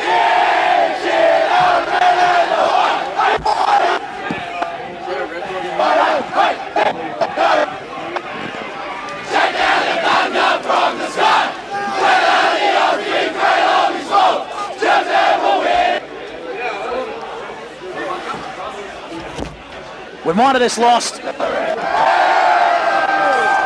a sea of players boundary side as the Chiltern Footy Club sing their song. We might just wrap up the Mac Jack stat sheet with Brad Freak before we go down to join. I've got Mark Doolan, boys. Take it away, Scoot. It's a long time coming, mate. How's it feel? Oh, it feels like the reason why you play footy. It's unbelievable. It's a great feeling. It was obviously not a pretty game, but at the end of the day, you've just got to tough it out, and I thought our boys did really well in that last quarter to hang on. Obviously, you've had calf issues and all that sort of stuff. To get up like today, after a huge career that you've had, I'm not going to say you should retire from here, but you've coached this club, and you absolutely deserve it. But with Brooksy in the helm, with all these young blokes, how does it feel just to be able to lead these boys and the club to that first premiership since '98? Oh, it's unbelievable. It's massive for the town, and it's a massive, feather in the cap for the people that have put all the hard work in. Like we're just here to play, but there's been a lot of hard work. There's clubs you can go to there where you're going to play finals every year. You're going to play in grand finals. Chiltern, haven't been that since they've been in the Tallangatta League. So I guess that makes it more special from where we've come from to now win 3 flags today in the footy. It's a great future for the club. And interestingly, back in '98, they won 3 flags on that day as well. They did. So hopefully, it can build from here. And it's like I said, we're just a bit of a part of it. There's people that have put so much hard work into the club. So this is as much about them, and I feel really grateful to be a part of it. It's such a great feeling. So the question, couple of months' time, you start another pre-season? Don't know. I think I just enjoy it at the minute. It's probably the result. I was going to make it easier to retire, and that's probably most likely what will happen, but who knows. Tell you what, we've loved watching you for years, mate, and you certainly deserve a premiership. Well done. Thanks, Scotty. Scooter Fraser, boundary side. with Mark Doolan. Mark Doolan hasn't done a pre-season 4 or 5 years. I don't know what Scooter's talking about. Whether he's retiring or not retiring, I don't think he'll be doing another one. Of course, Mark Doolan played a really good role, Monty, when he went behind the footy. He just gave Chiltern that poise and experience behind the contest and played an instrumental role. Yeah, got our tyre power play of the day, boys, with the Barton medalist Scotty Meyer. Congratulations, mate. Look, to be honest, mate, we could have thrown a blanket over a few blokes. You did a fantastic job in the ruck. You yourself said a couple of weeks ago the nervous energy before that final, but geez, today you come out, you were vocal and everything, just the way you started from the very start was just fantastic. Yeah, it was good. It was a hard slog all day. It's probably fortunate we got on the scoreboard early when the weather was not too bad, and I'm not even sure if we kicked a goal in the second half, so it was really good effort from the boys just to hold on and grind it, really grind it out. So many stoppages, so really enjoyable, and so many blokes stood up today. Well, congratulations, Wodonga Tyre Power Player of the Day. Take your car there and see Morrow. Congratulations. Scooter Fraser, boundary side for the Charcoal Kings with our Wodonga Tyre Power Player of the Day. And we'll let Scooter make his way over to the truck for the proceedings of the presentation. And Monty, we were just talking about Mark Doolan and also the role that, of course, Scotty Meyer played. 2 former Wodonga Raiders linking up now at the Chiltern Swans, and probably a third Wodonga Raider you could throw into the mix there as well in Tom Brasher. They were probably the 3 best players on the ground today and played the most instrumental role for the Swans. Yeah, I thought they were really good, and as we spoke about, the role, especially in that second half, in that last quarter, Mark Doolan was able to play with just sitting behind the play. They manned him up. He wasn't loose or anything, but he was just able to control the game, being able to set his back 6 up, and was able to just jump on the footy and basically make it a bit of a slog and just repeat stoppage after repeat stoppage. And as we said, as soon as it's a repeat stoppage, you're losing 20, 30, 40 seconds off the clock, which is all they needed to do in that last quarter. They just wanted to make it a bit of a slog and make sure no one could score, and that's what happened. Brad Freak on the MacJack stat sheet. Talk us through the final summary today. Yeah, if we have a look at the stat sheet today, obviously Jack Demizio was our highest possession getter. He had 28 disposals for Kiewa. He kept trying all day for the Hawks. He was outstanding, but obviously not to be for them today. Chiltern were the winners. The first half really told the story of the game. Obviously 30 inside 50s to 18. Chiltern really had the ascendancy in that period of the game, and all their ball winners had high disposals at half-time as well. So that their ball winners really did it. They had 39 inside 50s to 36 in the end. The last quarter, Kiewa threw everything they had at them, which ended up being 10 inside 50s to 2 in favour of the Hawks, but not to be. They weren't able to kick a goal in that last term to get any momentum back in their favour at all. If we have a look at the disposal getters for the Chiltern Swans, Tom Brasher was the highest disposal getter on our board. He had 19 disposals, 15 to Brad Hibbertson and 14 to Kyle Cooper as well. And as we said, for the Hawks, Jack Demizio had 28 disposals, 21 to Josh Hicks and only 13 to Jace Bartel today. And if we also look at the hitouts again, where we keep touching on with Scotty Meyer, had 33 hitouts to 13 as well. He was outstanding. He dominated as much as he could in there and just kept giving them first use of the ball and just kept winning the ball. And every time he got the ball, he just kept moving it forward for him, Scotty. Yeah, absolutely. Spot on, as we've spoken about a few times already. And obviously with Scooter giving him the Wodonga Tyre Power Player of the Day, Scotty Meyer was, I thought, clearly best on. Thought early on in the game, Kyle Cooper was fantastic and was able to set him up through the middle of the ground, but Scotty Meyer just went time and time again, and Tristan Mann probably just started to fall away during the game, which helped Scotty's probably presence stand up a little bit more for Chiltern. We might have to get our man Scooter Fraser to put some fresh batteries in that wireless mic and get Jared Stevenson to do the old duct tape to the mic trick, Scooter, so we can take in the feed from, of course, the medal presentations. Chiltern running away victorious, 33-17, one of the lowest scoring grand finals we've seen in a long time here at the MCG of the Bush. But the wet weather footy certainly didn't make it overly conducive for pretty football, but nonetheless, Chiltern, with grit and determination, got across the line. I'm pretty sure Scooter Fraser said in pre-game that we'll get one shower and then it won't rain again until 6 o'clock tonight, and it has not stopped for the last 3 hours, has it, boys? Like, I don't know what weather map he's looking at, Freaky, but I'll tell you what, it's the wrong one. He was well off his mark today, scooting that aspect of his game. He's been showers pretty much all afternoon, really. Yeah, just looking at the scenes down here on the ground at the moment as we're waiting for the medal presentation to get underway. So here are the umpires coming to the dais at the moment to receive their medals. What do we think of the umpires today, boys? I thought they were pretty good. There wasn't anything that really stood out. I thought they paid the ones that were there, paid the obvious ones, didn't pay anything silly, so I thought it was a great job by them. Yeah, let it go too, didn't they, Scotty? That's what you want to see in a grand final. Just give players a chance to knock it clear. And in these conditions too, like you've just got to change the way you umpire it. You can't be too hot on the drag it in or stuff like that, because it is going to happen a lot today. Yeah, what a day it's been, hey? So the Chiltern Swans getting up the Sandy Creek Recreational Reserve. We had Holbrook getting home at the Walbundry Sports Ground. And we've got the big one between the Pies and the Swannies of the SGCG tonight in the second prelim final. It's on right now, isn't it, Freaky? Yep, Swannies are off to a hot start here. They're 20-0 early. Beauty! Notice how Freaky's gone a bit quiet in the last 5 minutes, boys. 20-0, Freaky. Make it 26 now. Might have to turn it off. 26. Perhaps. Tell you what, this is what I love seeing, Collingwood lose finals.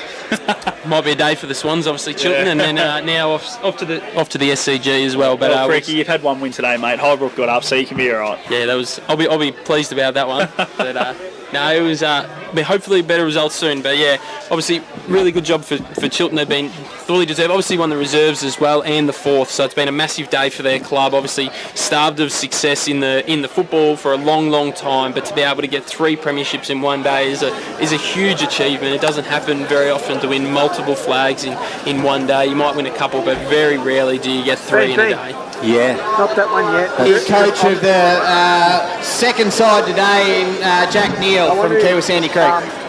Drop that down. So Jack Neal making his way up on stage first year at the helm of the Hawks, and he's taken him to a grand final, and he'll join Jared Stevenson on stage to say a few words. Just first of all, congratulations, Chiltern. Obviously, not the spectacle we would have liked today, but you guys have played great footy all year, got us the 3 times, and deserve every bit of the success that you've got today in both grades. So congratulations to everybody at Chiltern. To our guys, obviously some disappointment there, but as a club and as a group, we're really proud of everyone and everything that you've done today. We know that you didn't leave anything out there, leave anything in the shed, put everything out there. Exactly what we asked of you. We're proud of every single one of them. To our club, thank you. Obviously, there's a lot goes into this, so just publicly acknowledging our volunteers and our people, our sponsors, the families of our players and everyone that supports us. It's much appreciated. Thank you very much. And lastly, thank you to the league. I think we all miss finals footy. Usually it's sunshine and it's beautiful weather. It's not cold and horrible like this, but to the league, you've put on a great final series. You've worked really hard for that. All that work last night, but throughout the last couple of weeks has been fantastic. So congratulations to you, and thank you, and congrats again, guys. So Jack Neal. Thank you, Jack. I'd now like to call on the coach of the Chiltern Football Club, Luke Brooks. A fair way to bow out, boys. Senior coach of the Chiltern Footy Club, and he's going to be a premiership coach in his final season at the helm. And he's making his way on stage to say a few words. Thanks for that. Tough gig to follow. That was very well spoken from Jack. Thank you to Kiewa. Obviously a very proud footy club. I don't lie and I'm not making up when I say we're striving to be exactly what you are, a powerhouse of the league. And this is a small step, but yeah, we're very proud of where we are. But as I said, we're trying to be what you are, a very strong footy club. So to our boys, it's been a bloody hell of a ride. It's been a long time. 98 was the last one. A lot of hard work's gone in. I'm struggling here, but proud of all of yous. Nowhere else I'd rather be than with you blokes. My wife might not see me for probably a week, but this is going to be fun. I don't care. I'll take my punishment when I get home. This is going to be bloody fun. So thanks to the league for putting on a good show. 90 and the effort what they do with this ground is absolutely first rate. And I'll only start talking rubbish from here on in. Very proud to be a Swan, and thank you very much. Luke Brooks giving a PSO to his family. You won't see me for a week. We absolutely love that. And now let me call up the premiership team, the Chiltern Swans, and we'll have the Duns to present the medals. Player number 1, Ethan Boxall. Quiet game by his standards today, Monty, but certainly... Number 2, Bodie Hibberson. Number 4, Benjamin Mason. Number 5, Scott Meyer. Number 6, Sean Curtis. Number 8, Ash Van Claveren. Number 9, Jaden Vandermeer. Number 10, Caleb Boxall. Number 11, Brad Hibberson. Number 12, Mark Doolan. Number 16, Mitchell Hemming. Number 17, Nicholas Stevens. Number 18, Kyle McGee. Number 19, Tom Brasher. Number 22, Reese Ritchie. Number 24, Kyle Cooper. Number 31, Nick Brasher. Number 33, Ashton Brooks. Number 44, Finn Lappin. Number 47, Parker Phelan. Number 58, Tristan Radley.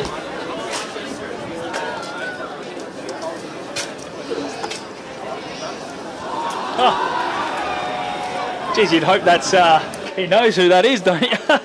Finn Lappin just pinching a little kiss off the girl that's presenting the medal. Did he really? Yeah, he did. I'm hoping it's the girlfriend or the partner, but well, I believe it's the Barton family that present the medals. Of course, the highest individual honour in the TDFL is the Barton medal. That's a little bit cheeky. Good pick up from you, Mon, for MG. Good on him, Finn Lappin. Well done, young fella. And our best on ground, our reigning Barton medalist, Scotty Meyer.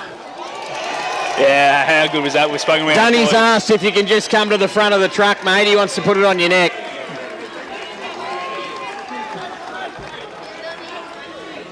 Yeah, he was fantastic today, Scotty Meyer, wasn't he, boys? He absolutely fantastic. And, yeah, man, a few words, so he doesn't want to talk. He's a man of few words too, Monty, isn't he? If I can get Brooksy, Benjamin Mason and Jaden Vandermeer, the co-captains, up here to receive the cup and the flag, and then you guys can join them. As you see there, the captains, I thought Benny Mason was fantastic, and Jaden Vandermeer as well. I thought he played a really good game in the first half, especially. He set him up quite well from half back and played some really big key defensive roles throughout the day. We'll get out of your way and you can join them, boys. Congratulations, your 2022 Duns Twin City Cranes Premiers. Chiltern victorious in the 2022 TDFL Grand Final, and we'll take a break here on the drive home. Thanks to our good friends at Albury-Wodonga RV World. On the other side of the break, we'll cross into the change rooms to bring you one of the biggest and the best renditions of the Chiltern song you'll hear in a long time. Full time in the grand final, Chiltern 4-9-33, Premiers defeating Kiewa 2-5-17. It's the TDFL Grand Final, where you won't miss a thing.